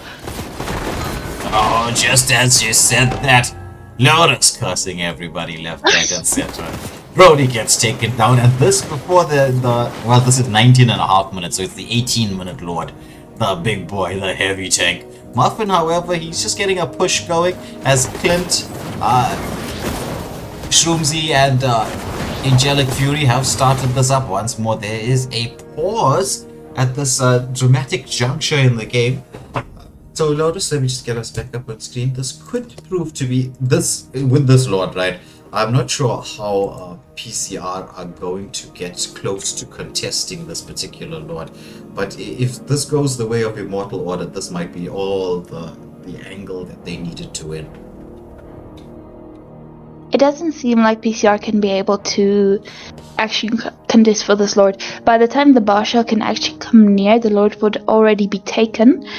It would actually be better if they can send someone to uneven the lane in the bottom lane, just to relax a bit of the pressure and go once again into defensive mode. Yeah, they do have two tanky heroes with the Florin coupled, so you can get that Lord pulled maybe towards the right hand side of their base in order to not let it crash into the base. And but I mean, this Lord is gonna take some doing to try to take down and melt. PCR is gonna have to time it extremely nicely if they want to survive this. Yeah. It's a difficult situation, but we're saying this as if the Lord has already been taken by the side of Immortal Order. Who knows? One Fury of the Phoenix, last hits there. Possible. Sure. But I mean, it's able to steal a Lord with the Fear of the Phoenix. I can testify so myself. difficult, but possible. All you need is vision. Well, the ultimate does give you vision, but I know what you mean. It's vision for that right moment in time to press the button. Reminds me of that Donald Trump interview when he was talking about Kim Jong-un and him and the button on the desk. So Donald Trump was telling Kim Jong-un, he's like, you have a button, but I have a bigger button. My button works. And he was like, I'm not getting a conversation those two had. that remains something where something to behold if we got the opportunity to witness it. But being of the younger generation, you don't watch the news. Naturally not. It's like, we don't care what's happening in the world. The whole world can burn around us. As long as we have K-pop, life is good. We'll dance to it while World War III happens. And no, I do stay updated. My sister likes giving updates on it. I just don't like reading the news because when you hear all the bad stuff happening, a lot of negativity can follow it. So It comes down to a question of, would you rather know or not know? Can decisions, can correct decisions or wise decisions be made from a place of no knowledge? No. So I take it Doris is going to start watching the news now. No. No. I'll just ask my sister what's going on, but I don't watch the news for a reason. I see. But speaking of news, we need to find out the news from our referees too. What's going on? I thought everyone was pretty much okay in terms of there was movement, but we never knew. I mean, this is the whole reason that we got this procedure into play, because there are these times where people do lag. It happens in the course of a game, right? Because we know the internet connection here in SA is not the most stable of structures, and so having this option available to us can keep the game as fair as we possibly can have it. True. But let's see if there's any. Alright, so the unpause comes through right now. Let's get back to the game. Told you they were gonna take it.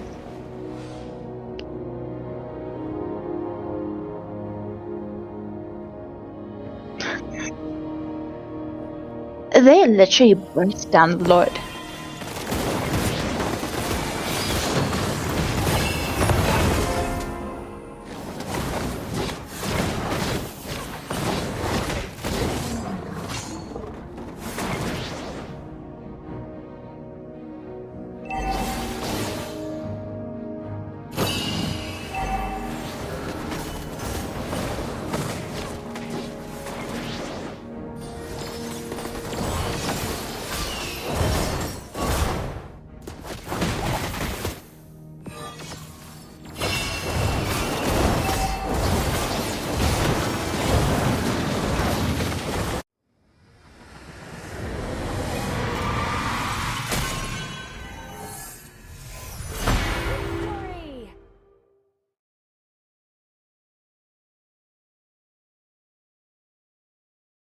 Was it? This was the first match. Yes.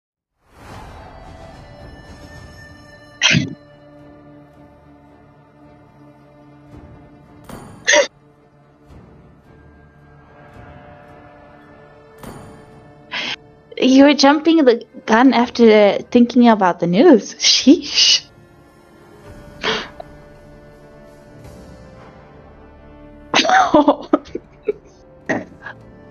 What's it with both matches tonight? We get a pause and then immediately, not even 2 full minutes into the unpause, and the game's finished.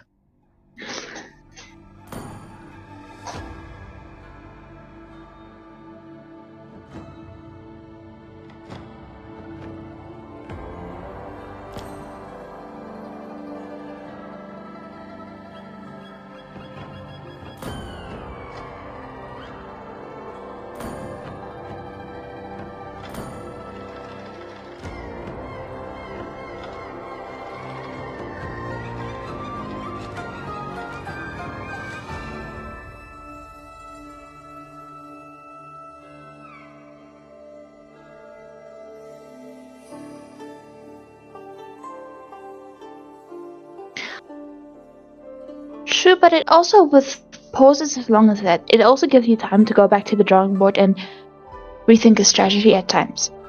Just, okay, we did this and this and this, right? We're at this point of the stage. I know I wanted to actually put pressure on that lane, but let's put pressure on this lane. Let's focus on this target.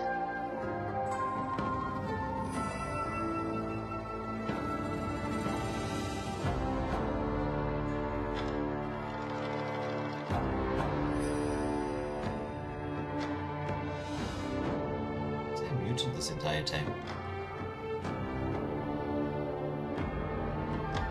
Did you say something? No, I'm I thought I was muted on the entire live stream. Oh, that would be bad. Me having a conversation with myself. I think somewhat of a retro advantage as well. Out to pump that. It wasn't. I thought it was just for now. You were just having a conversation with yourself now. But that's okay, Lotus is used to talking to herself, as family members have told us. But you know, I'll say this much, right? People get laughed at for having conversations with themselves.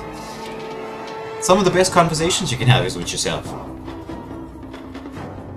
It's highly entertaining. True, sometimes. True, but you also need some advice from people with common sense. That's why people usually talk to themselves and not their friends. Yeah, because their friends have no common sense. So Lotus's friends, now know what she thinks of you.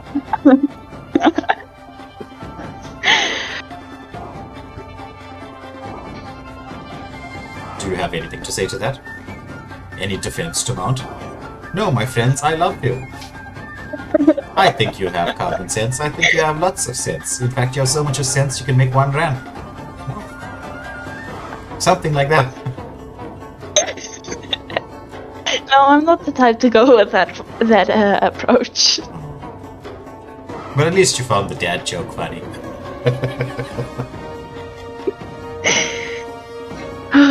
And I thought my dad jokes are terrible, but yours are peak. Exactly. Because of the 2 of us, 1 of us is at that age. It's not you. Age has nothing to do with dad jokes. Also, there's a difference between my jokes and your jokes. Mine are puns. Yours are dad jokes. There's a difference. Yeah. Well, I thought you were going to say mine's are funny and yours are not. That's what I thought you. I thought you were going to throw some shade here. Come on, Lotus. What's happening? Your jokes are funny. But every time I laugh, and now if I say that my jokes are funny but yours aren't, then everyone would call me a liar because I always laugh at your jokes. True. Well, not every time. Some of my jokes just fall very flat. I do have that a tendency. The last time I think I did that was at a funeral, though I don't think that was the appropriate time to make a joke. I mean, the people, they laughed first, and then they realized we're at a funeral. We're not supposed to be laughing at this man's joke. Actually, I should try that. I should go to a funeral and start making jokes. Well, they let me give a speech, so... it wasn't an irreverent joke, right? It's just, sometimes it's nice to laugh. Or as the song goes, smile though your heart is breaking. Smile even though it's aching. Sort of vibes to it. But anyway, we're just gonna find out if the teams are ready and set to go. As we will be heading into, this time I prematurely called it, right? Because I was thinking about we had a test run. So for those of you tuning in at home, you don't see this, right? We have a test match between the 2 teams in the pause screen time, just to make sure that lag doesn't happen, and then, well, what do you know, lag happens, right? So, seems that our test run stream was not so grand, and then I'm just thinking, oh yeah, a second game. Meanwhile, it was only the first. Fortunately, we had Lotus here to remind me, otherwise we would have ended things very, very early. So it's 1-0 in the favor of Immortal Order. This time round we have the swap out, so it's going to be Immortal Order should have that first pick coming through this time round, right? And they were second pick in the last game. So the swap out, how will this affect their strategy? Let's see as we head off into the drafting phase. I'm just assuming both the teams are ready. But notice if you could just double check that for me. Oh yeah, everybody's ready. Oh, sweet. Yeah. But they did switch out Cole for Reaper, so now PCR has a Grip Reaper and a Reaper. It's interesting. We just need a Soul Reaper now. Oh, somebody's been taking their Bleach very, very seriously.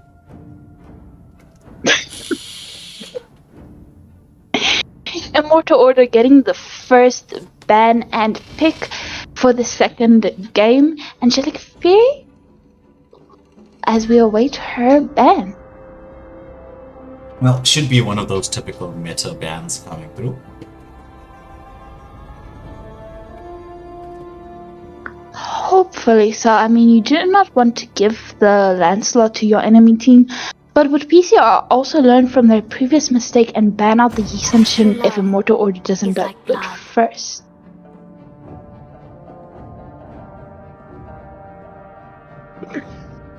Our romantic queen, Carmela, getting banned out from the side of Immortal Order. And I'm having a conversation with myself. Because I saved my nation from falling apart. Keep going. Okay. Sunshine getting banned out from the side of PCR. Muffin getting to go with a response ban.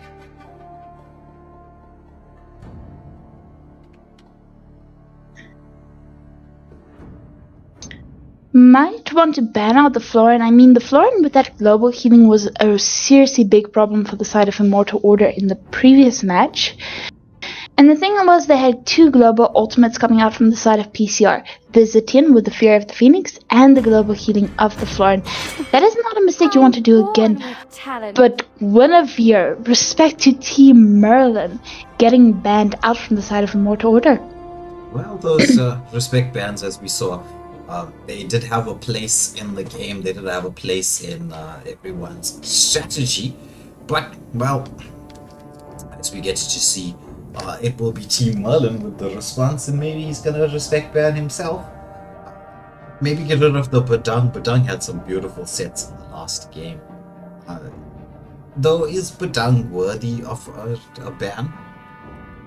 He's a very strong hero, but there's a lot of it looks like I was calling it right. It is the Badang ban. They're probably thinking, worth it? Not worth it? We don't care. We don't want to deal with those hits again. But if you ban out a Badang, you still leave heroes like a Garagacha and Atlas.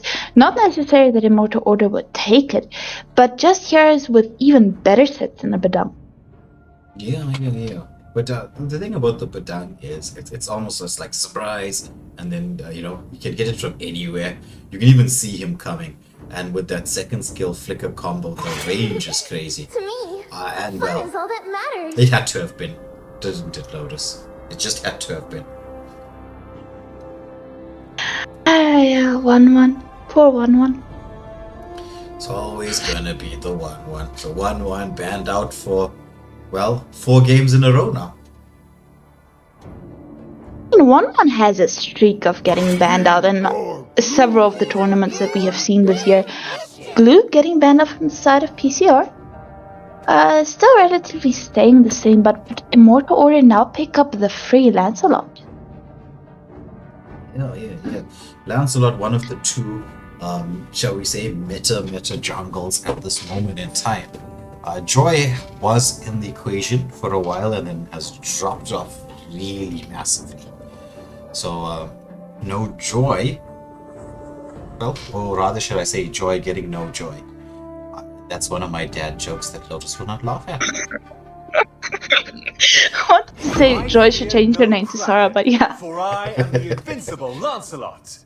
So Muffet going for that. I mean, if Lance is available, might as well pick it.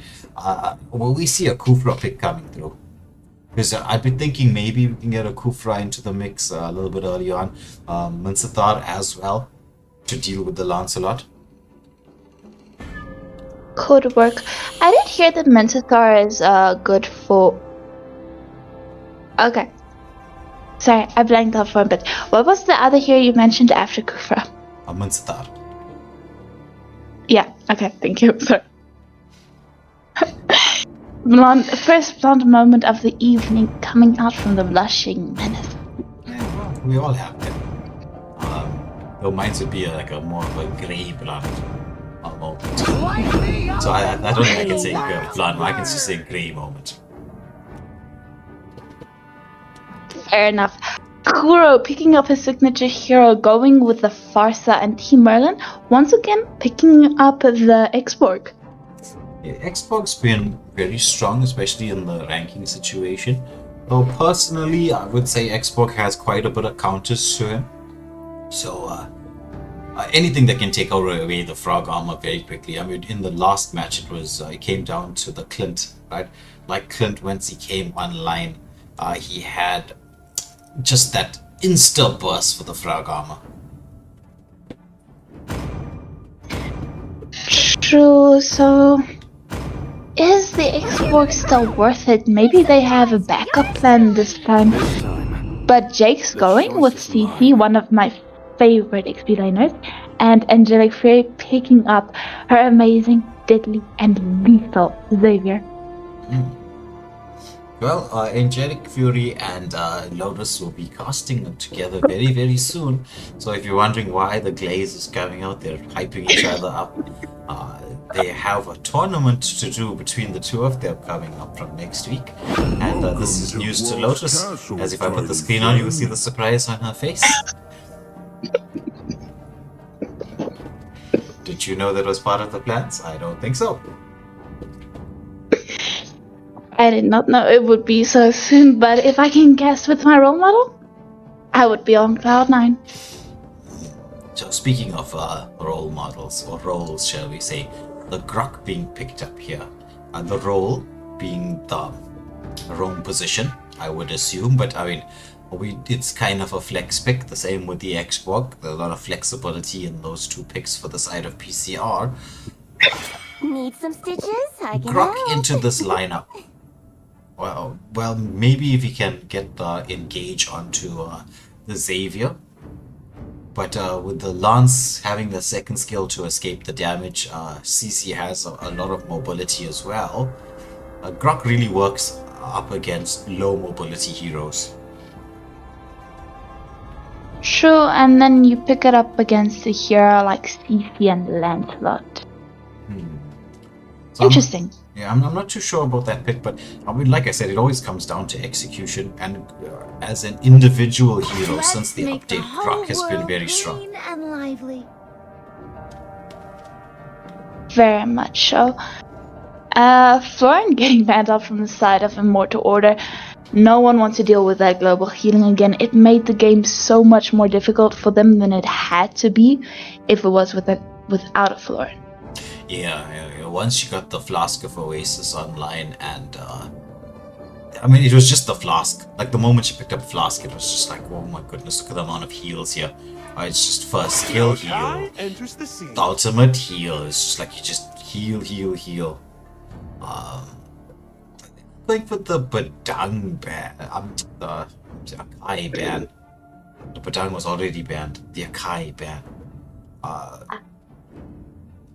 Possibly not wanting to have something that can disrupt their skills. True, but it really doesn't make sense. They still left the Kalea open. They can go for the background die of the Farsa. And as you said earlier, PCR and Immortal Order knows each other well. You barely see an Akai from Immortal Order, so why even ban him? I don't know, maybe they're taking Lance into the gold lane since he doesn't seem to have the spell set. Well, we all have our hobbies. Putting heroes in different lanes is one of them, I guess. I highly doubt it. It's just messing around with the spells.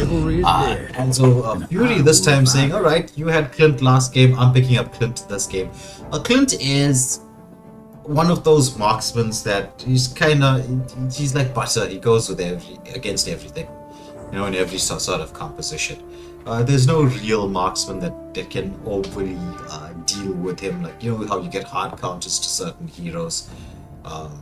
Like, for instance, if you're picking up an Iratel, you can counter it with like a Brody, for instance. There's hard counters to many marksmen, but Clint doesn't really have that. Brody is one of those options that, as a hero, has a better time against a Clint, because that level 4 power spike of his can deal with the level 4 power spike of a Clint. Clint won't be able to burst him down before he hits that torn apart memory. True, but the thing I love about the Clint is that enhanced basic attack after every single skill. No matter whether it's your first skill, second skill, or even ultimate, there's always that enhanced skill that even if you miss your skill, your basic attack would still hit the enemy. And that can deal so much damage and finish off several kills. Yeah. That passive of his, it is insane. Shroomsy, I love that Minotaur pick coming through. Into this lineup, he's going to provide that extra bit of CC and sustain. Though I will say, just like the previous game, they're going to have to be a bit more patient. Because as we saw, PCR had that strong early part of the game, but the patience was necessary. Here we do have the Hayabusa pick. I mean, in the previous game, I actually thought that Hayabusa was going to come out much earlier than it did.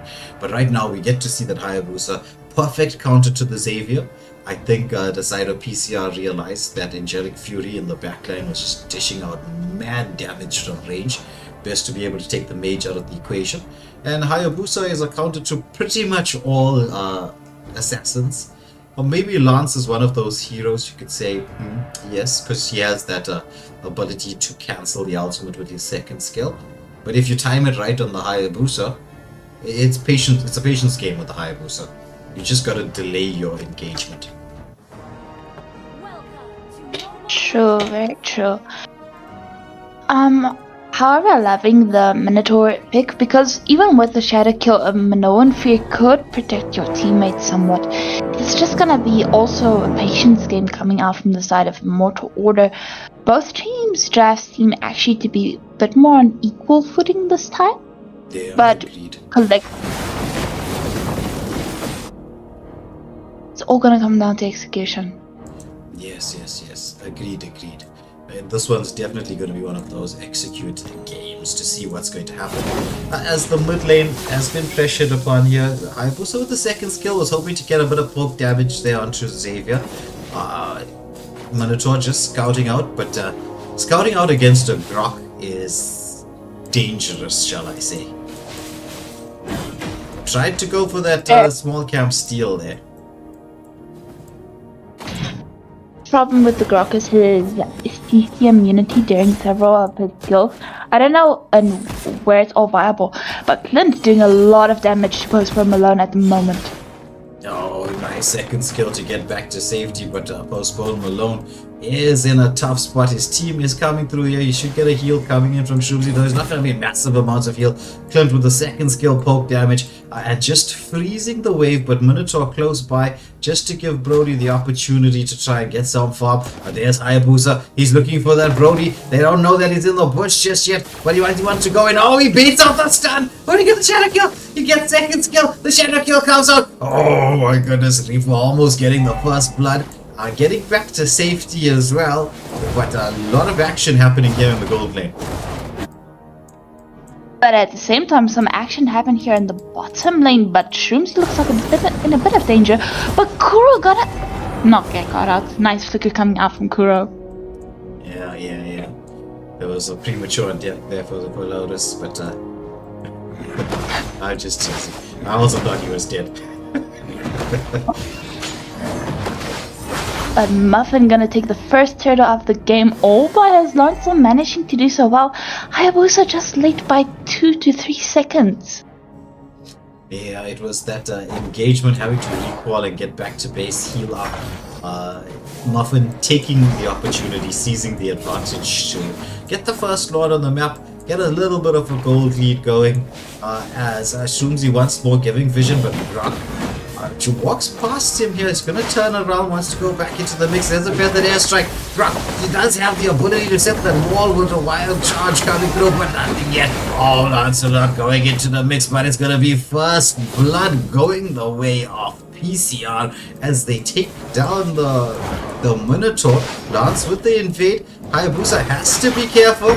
Oh, he gets the retry, wants to go for the invade, doesn't have the shadow kill available, gets a bit of poke damage onto Muffin, and so far, for the side of PCR, so good.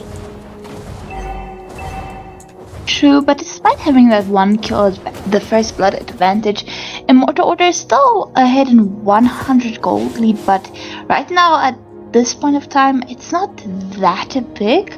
Second turtle of the game is up in around 40 seconds. Both teams are just gonna try to get vision on each other. But 4 versus 3 here in the top lane. Yeah, it's Grok going in once more. Minnow taking a lot of damage. There's the feather district. The shadow kill comes up very quickly. Hayabusa doesn't have the ability to escape. No! Lance manages to dash in and take him down. His second skills clips underneath the tunnel, trying to do something, but Brody turns around, dishes off the damage. So that's a 1-for-1 trade. Oh, make that 1-for-2 in the XP lane. It's Jake's being taken down there by Team Merlin on the export. Next turtle of the game is also up and running right now. both teams are gonna have to play it a bit more conservatively, especially from the side of Immortal Order, with the Minotaur taking a while before he can get that Flask of Oasis. He's gonna have to play just with a little bit more patience. Yeah. That's true. Fury there being forced to recall as the turtle has been set and reset. Grok trying to get the pull closer towards his side, but they will be waiting for Fury to get back into the mix, but Lance doesn't want to allow this. Difficult to contest for an objective against the Lance though. Reaper with that higher boost is trying to get something set. Dawning Light does come out. It's going to be Lance with that. Oh, but the Minoan and Fury perfectly timed as they take down the higher booster and they take down the Grok. That's a 2-for-0 exchange and the turtle. Jungle invade happening here by Muffin. He senses an opportunity to take this red buff before Hayabusa can respawn. Meanwhile, Clint being engaged upon here, torn apart memory from Postpone Malone as he sends Clint back to the base. And with one team fight, Immortal Order managed to turn the tide, swing the gold lead into their favor by almost 2k. Yeah, and with that, Brody almost taking down a turret. Might actually be able, but Grip Reaper really does want to protect this turret. We're gonna see an engagement here in the mid lane. Angelic Fairy almost getting caught out, but Kuro taking a lot of damage right now. Yeah, the Shadow Kill coming out, but without any stacks, the Shadow Kill doesn't do that much. Oh, the Frog Armor taken out from Team Merlin very quickly. Well, we see the engagement. CC underneath the turret. Lance with the tag does have the second skill. We'll probably use it to just escape the turret damage. Was like, no, I'm gonna save it. I wanna go in for more. Burrow trying to get something done, but there's no way to defend this mid lane turret. This is position. Oh, it's going to be the engagement by the Lance. Didn't manage to land the ultimate. Mano wants to go in. Oh, he sets up the kill for the Dawning Light. The follow-up is in there from the side of Immortal Order as they're taking down one, possibly two turrets. I think this bot lane should fall, and CC will be able to be free to rotate once that bot lane is fallen. And the next turtle of the game will also be up and running in 15 seconds. And with the rotations that will be coming out from Immortal Order sideliners, it makes their life a little bit more easy. Yeah, exactly. There's a second skill onto Team Merlin. The Frog Armor has been taken down there. Grok wants to try to get into the front line. Reaper in position, but CC will scout out there. Gets a bit of poke damage onto the Hayabusa, but the wall is preventing it from doing too much. They are in position. Immortal Order doing the zoning properly here. Hayabusa forced to use the Shadow Kill as it's going to be Lance with the Retribution once more and diving back in there. Jax gets the kill onto the Hayabusa. They're continuing this pressure. It's going to be the... Oh, what a Minoan Fury from Shroomsy. Setting up and cancelling. It's going to be Brody that gets the Clint kill. The Frog Armor taking down Lost Insanity committed. It's a full team wipe. This should be tier 2 turrets falling.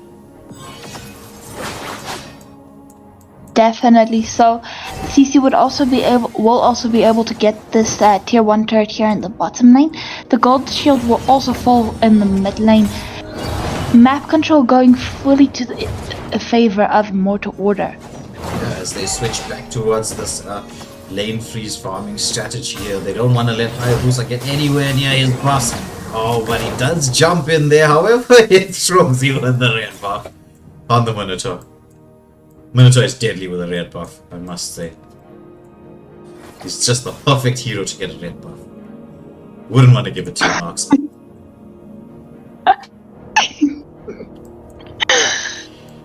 The hidden veiled but harmless sarcasm.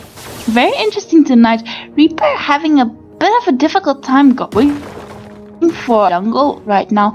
Immortal Order doing a good job using it as bait, but he's not gonna fall for that trap too easily. Yeah. They are fully aware, PCR, that Immortal Order are in position waiting. There's the Shadow Kill coming out, but CC pops the Vengeance, manages to escape Lancelot into the mix as well. Pressure being placed here onto this tier 2 turret by the minion wave. But once more, the jungle invade is in here. Brody with the split push. The Lord is up in under 15 seconds. Lance wants to go in here, but I think Shroomsy would make the call for his teammates to disengage. With this first Lord of the game, if I was on the side of PCR, I'd be like, let's not go to the contest for this just yet. Let's wait. but they seem to have other ideas. Team Merlin on the Xbox leading the charge. Musa trying to find the angle for the steal while this whole fight is going on here. Reaper jumps inside. Oh, that he managed to get it down. He gets the steal. He gets taken down, but what a steal from Reaper, keeping his team alive. It's Minnow with a flicker, Minnow and Fury. Team Merlin, he's gonna get taken down. But the Lord was that was what they needed. Just to stay in the fight a little longer, you know? True, that's all that counts right now. Even if the Lord doesn't get to achieve anything, it stalls time. And if you have time, anything is possible. Yeah, anything is possible. It just takes a little bit for that tide booster to come online, the Clint, the Fossa. Those heroes have skills that can change the course of the game. But beautiful steal. Beautiful steal. But still, the game is still in Immortal Order's hands right now. I mean, it's 14-3 in their favor. Massive goal lead. Well, there's Minnow with the Minnow and Fury. Fossa hits that feather. There's Backdrop, setting it up. But the heals coming through from Minnow, keeping everybody alive. CC into the backside, pops that vengeance, trying to stay alive. So far, it's a nothing for nothing trade-off. Lots of skills being used, but nobody being able to take it out. But oh, Lancelot wants to go back in. Does get that skill up, but there's the shadow kill onto him. The heal from Minotaur just in time to save his teammate from taking way too much damage. He's got the flask, got the Oracle. So, but with this recent update, Lotus, I'm not sure if you know that Oracle doesn't increase the amount of heals that you give your teammates. I actually did not know that. Yeah, it increases the amount of heals you can deliver to yourself, which means you can play more aggressively. I would still say, however, Flask is the core item on the hybrid build for Minotaur.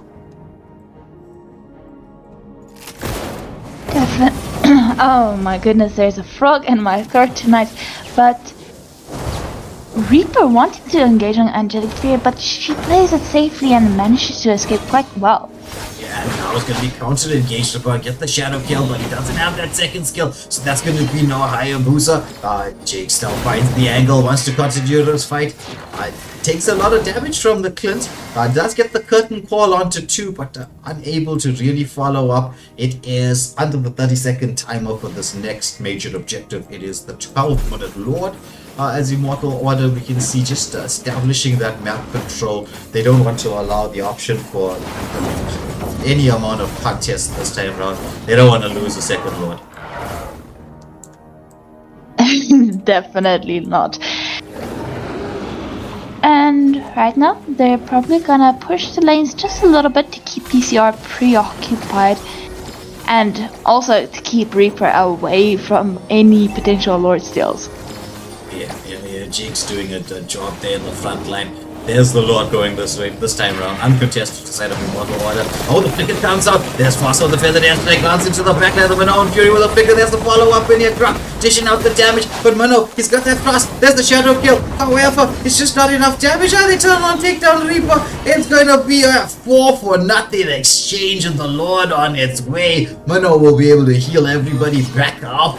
As the mid lane is being pressured upon, could this be the ending angle that Immortal Order were looking for? One massive team fight. The wave is in here just across the delay. Oh, Lance, he created with the second skill, missed it slightly, but still manages to get the kill. Legendary. However, Brody postponed below. Just wants to try to postpone the inevitable. The lock is on. It's going to be the last Insanity coming out. Without the Brody, it's going to be a little bit challenging, but the Lord is in here. We should find that angle to get the lock on. Lance is just focusing onto the Minnow with the Minnow and Fury dance. A follow-up from the team, and nuts this time round. I can say it properly.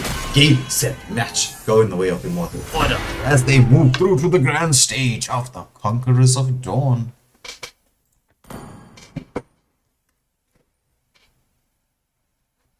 Well played coming out from the side of Immortal Order, but some of the plays coming out from PCR was also well done.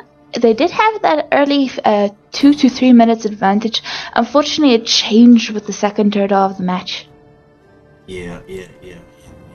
Well, that team fight around the second turtle was where things changed. Like as you say, they were putting a lot of pressure onto the Minotaur. Minotaur was, I mean, in the early part of the game, he's not the most ideal jungler, roamer to play, because he's not particularly tanky, he's not particularly mobile, and he doesn't have enough heals to deal with anything. But the moment it hits mid-game, his power spike is inevitable.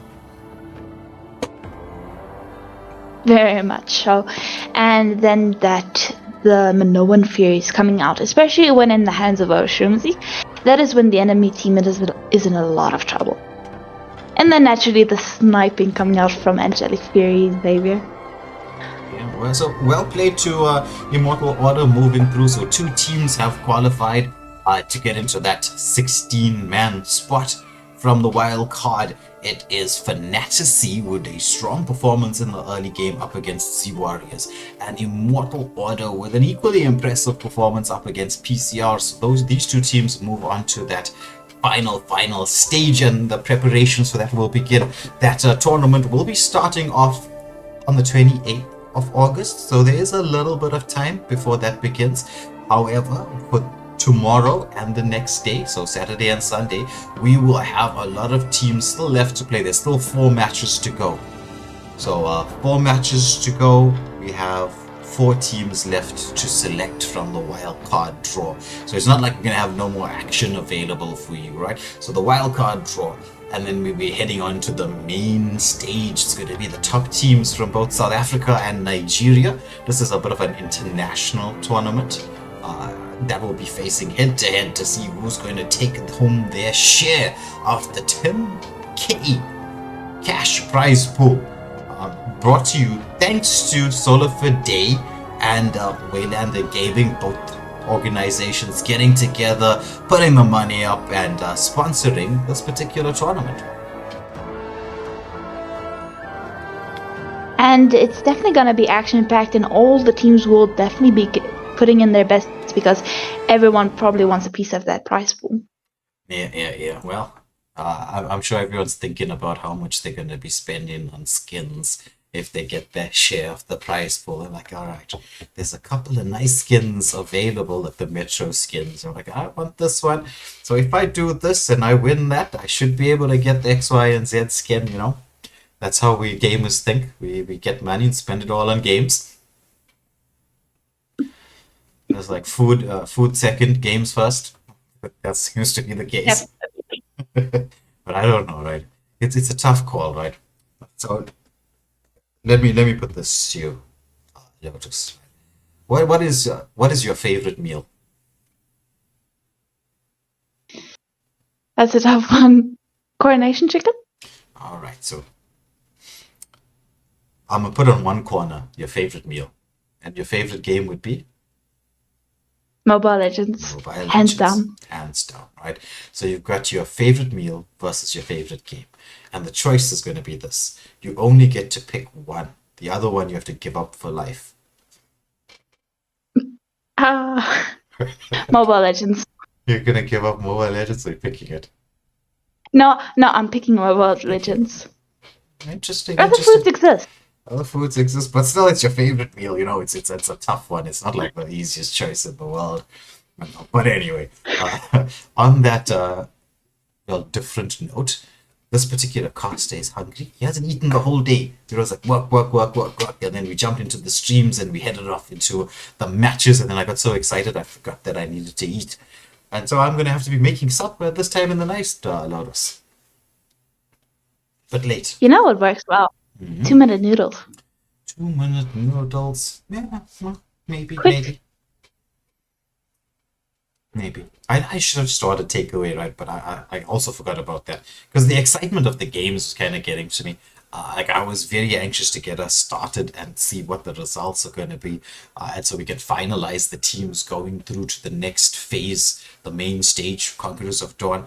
And well, once again, a big congratulations to the 2 sides, Fnatic and Immortal Order, making their way through to the main event. But well played to both the PCR and Z Warriors, right, for putting up solid fight, giving us an entertaining watch here on a Friday night. And to you guys, the viewers at home, thank you for tuning in to watch. Oh, yes. While we're doing the whole thank you list, right? To all the admin staff in the background who've been working so hard on getting all of this set up so that we can just do what we do and showcase the talent that is here in Southern Africa. So, you know, a big shout out to you guys and especially the viewers, because none of this would be possible without you guys. Because, I mean, who's going to be streaming for an audience of none? Only a crazy person. Only a crazy person. Actually, I think that's how it was when this is before you joined and Scarpy joined and everybody else joined. When I first did this all on my lonesome, I think I had an audience of 1. Which could have been me, who knows, right? But the channel's come a long way in the space of a year, and it's gotten us to this point where we could actually co-sponsor a tournament. But again, big shout out to Solo for Day for stepping up to the plate. I know I won't say the sponsor's actual name. Who knows? Maybe people start stalking them. But they also have a love for they also have a love for Mobile Legends, and so putting up half of the prize pool here, quite a big thing for that they did do for us, the community, and well, our growing community. So big shout out to Solo for Day. We will have, just for announcement for everybody, we'll have a Liquipedia page up for the tournament. Shumzi's busy working on that. The links will be shared. You'll be able to check on your favorite players, your favorite teams, the statistics. Also, if you want to check out Solo for Day's website and the company, they are a company that deals with website development along with other things, so you can always check on that. On the Liquipedia page will be a link to their homepage, and you can check out what they're all about. But